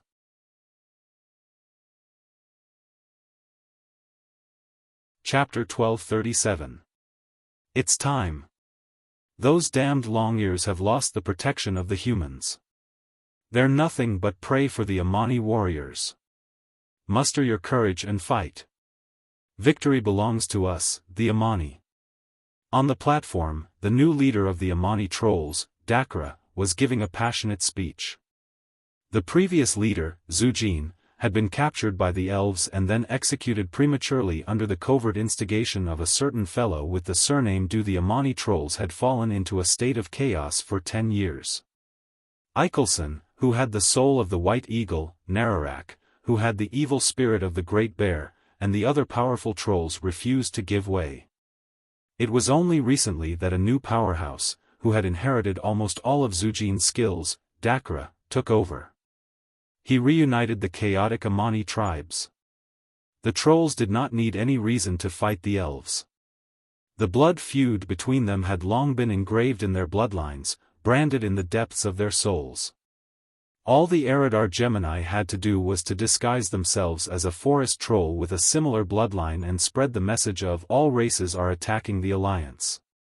That was enough to convince these simple-minded fellows to attack the Alliance at the most opportune time. It could be said that the Amani trolls had succeeded in dragging down the Alliance's forces. This success had also led to the Alliance's most terrifying counterattack today. A strange roar that many Amani trolls found unfamiliar came from the horizon, and the sky suddenly darkened. It was a gigantic flying warship. It was so huge that it looked like a small mountain flying in midair. Unfortunately, the clear man-made traces on its body made the Amani trolls understand that this thing had nothing to do with the gods. It had to be said that most trolls were pathetic creatures. From the era of the Darkness Empire to the present day, the troll civilization had not improved at all in the past 25,000 years. Primitive and ignorant. Faced with the flying warship that was more than 500 meters above the ground, some trolls actually bowed to the sky, and some nervously struck their gongs as a warning signal. However, the signals transmitted by the gongs were all over the place. Some said that the enemy was coming from the south, while others said that they were coming from the east, west, and north. Dakra was so angry that he stomped his feet. Attack! Shoot down that blasphemous thing! It had to be said that Dakra's attack was not entirely unreliable. At 500 meters, ordinary trolls would not be able to throw themselves that high even if they broke their arms. However, the range of a commander-tier fellow was obviously different. Eichelson, who possessed the eagle soul, summoned a flock of mountain eagles to soar into the sky. Gallet, who could summon dragonhawks, sent a flock of dragonhawks with flame bombs. There was also Dakara, who possessed both strength and strength. Their attacks were definitely above average. Unfortunately, because of a certain someone's death, the Heavenbreaker had changed from a twin-propeller engine to an 8-propeller engine. Its tonnage had also directly changed from a cruiser to an aircraft carrier. Naturally, the Heavenbreaker's defense also increased. The Heavenbreaker's defense was definitely at the level of a main city. The attacks of the three troll powerhouses had only just risen to a height of 200 meters when they collided with the ice barrier that was fixed to the Heavenbreaker. As long as the mana supply wasn't interrupted, any projectile that entered within 300 meters of the Heavenbreaker would be forcibly slowed down. Then, they ran into a power grid formed by 12 pylons at the bottom of the ship with lightning magic. Then there were the 36 barrage cannons. Of course, this thing couldn't be a real concentrated cannon. This thing was similar to the machine guns that could only be moved by human hands during World War I. Only, it was more primitive and thicker. 24 gun barrels that were nearly 2 meters long and could fit an infant's fist were arranged on a huge drum. By continuously moving one of the gun barrels to the position of the scope, the automatic trigger would be pulled to activate what could be read as a bullet or a cannonball. When all 24 gun barrels had been fired, a specially made disc would be used to reload all 24 gun barrels at once. Although 24 shots would be enough to kill them, the dense and continuous firing, coupled with the attack power of the death knell. Against the slowed mountain eagles and dragonhawks, it was as simple as using a shotgun to shoot turkeys. Bang! Bang! Bang! Bang! Following the short and orderly sounds of the cannons, a large group of troll could only watch as the creatures they were so proud of were turned into sieves. Broken limbs, innards, blood, and feathers rained down like rain of blood. No! Dakara wailed. On the Heavenbreaker, the Windrunner sisters and the other high-ranking elves were led by Duque and Magni to the lowest level. This is... Queen Sylvanas looked at the metal objects that were shaped like rugby balls and larger than bathtubs. She was a little confused. Bombs for aerial attacks. Duque pursed his lips. Like the cannonballs for steam tanks? No, these are simpler in terms of craftsmanship. Of course, because they're simple, we can put more explosives in them. At this point, Magni and Duque looked at each other and smiled. Then, a dwarf king and a human commander smiled slyly at the same time. The two raised their hands and high-fived each other, shouting in unison, "Explosion!" That's art. Duque clapped again, attracting the attention of the high-ranking elves. All right, my dear elven allies, you can write the names of your sacrificed friends and family on the cannonballs. Then, let these named cuties send the trolls to hell. It had to be said that this was a good idea. Picking up the grease pens that Duque had prepared, the elves began to write names, blessings, and curses on the polished cannonballs. 5 minutes later, the elves watched from a safe distance as the Heavenbreaker's lowest hatch slowly opened. Begin dropping the bombs. Magni ordered. This was a vertical drop that couldn't even be considered a dive bomb. Even a 500-pound bomb couldn't be blown by the wind. It wasn't just the Alliance. Even the trolls stared dumbfoundedly at the huge metal bombs falling from the sky. Attack! Dakara yelled. Wooden spears began to hurl at the free-falling bombs. But was there any use in that? In less than 3 seconds, the entire Zul Aman camp was rocked by an earth-shattering explosion. Rumble, rumble, rumble. The deafening sound could be heard even from the elven camp 50 kilometers away. Most of the elves on the Heavenbreaker stared dumbfounded at the devastation beneath their feet. Because they had come from the sky, they had easily passed through the trolls' meticulously laid traps and defensive lines. So, when the bombs landed, everyone could clearly see the troll city, which had stood at the south of Long Song Forest for more than 5,000 years, instantly falling into the abyss of destruction. The 500-pound bombs easily blasted a terrifying crater that was more than 5 meters deep and 20 to 30 meters wide. If it were used as a 10-meter-high diving pool, it would be as easy as pouring water into it.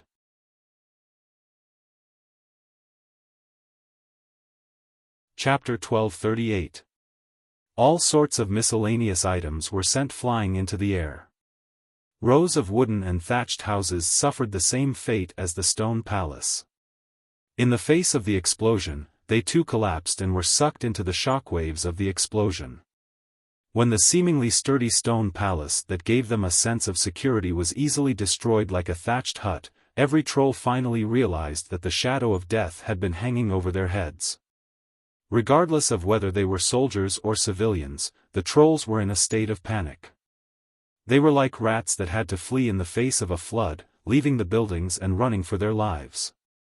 But no matter how fast their legs were, how could they outrun the airships that were carpet-bombing the skies? This time, Duque had not only brought the Heaven Breaker, but also the Black Pearl and the Flying Dutchman.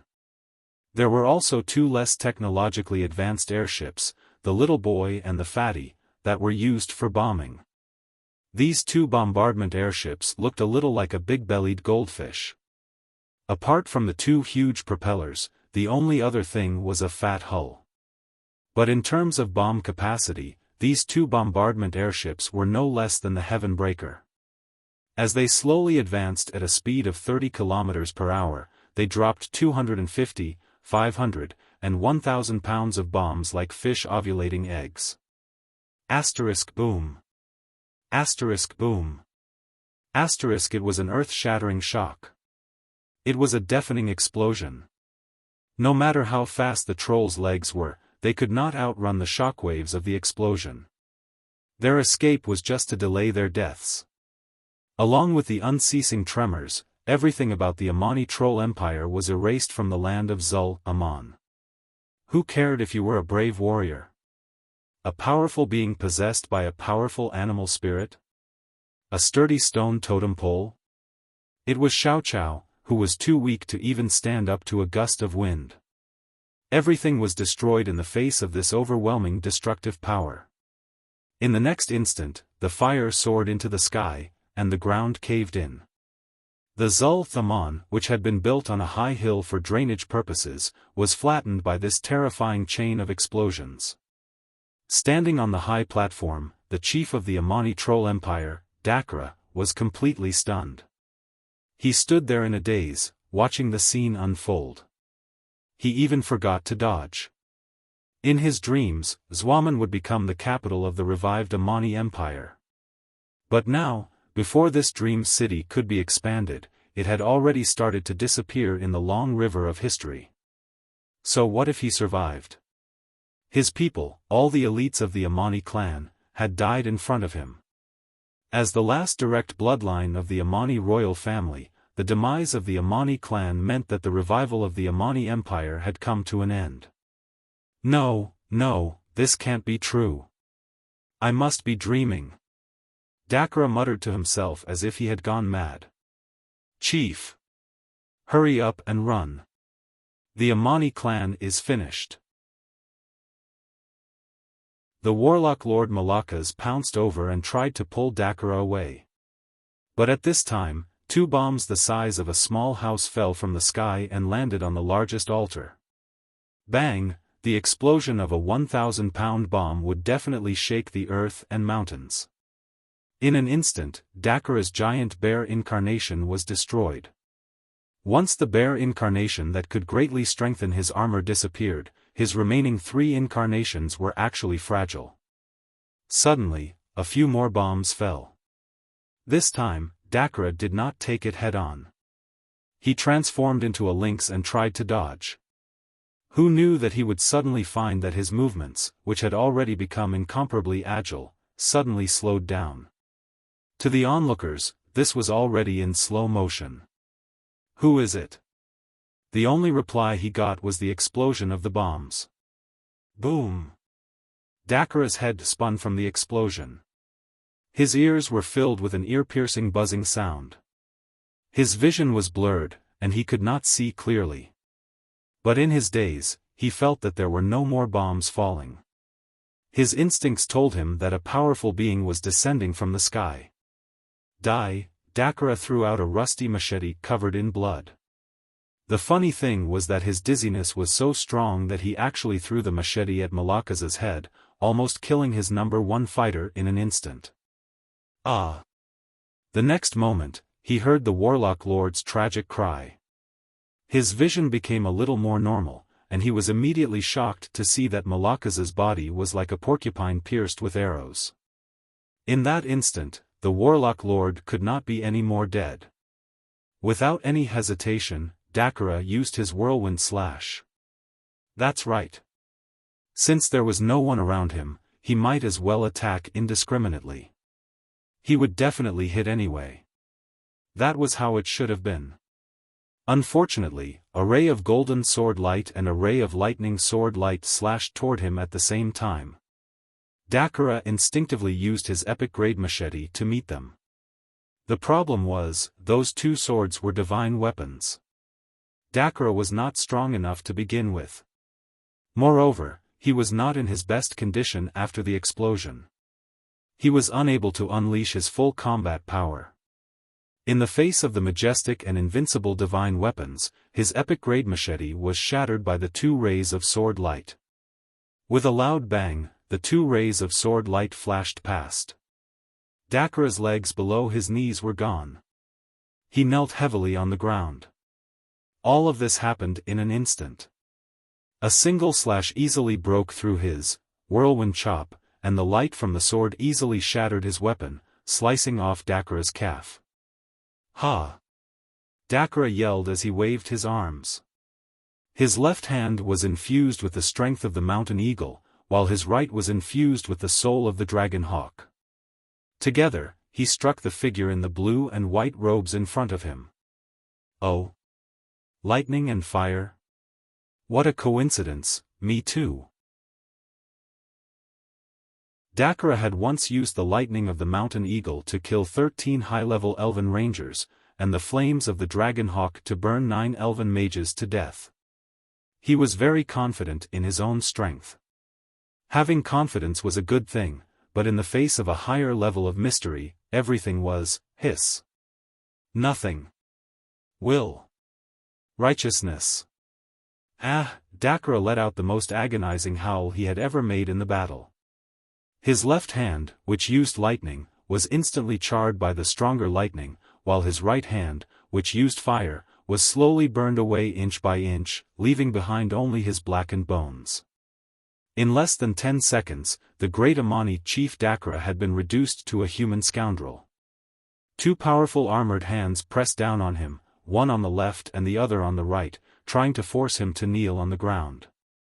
Even so, he struggled with all his might, straightening his body and trying to bite down on those two hands with his fangs. Just then, a voice rang out. Nice to meet you. I am Duke Marcus, the last destroyer of the Amani Empire. As he spoke, Duque took a step forward and stomped heavily on Dakara's mouth. You're tuning into the Xiaofan's Wuxia Tales YouTube channel. Don't forget to subscribe and join us on this journey to catch the most captivating stories.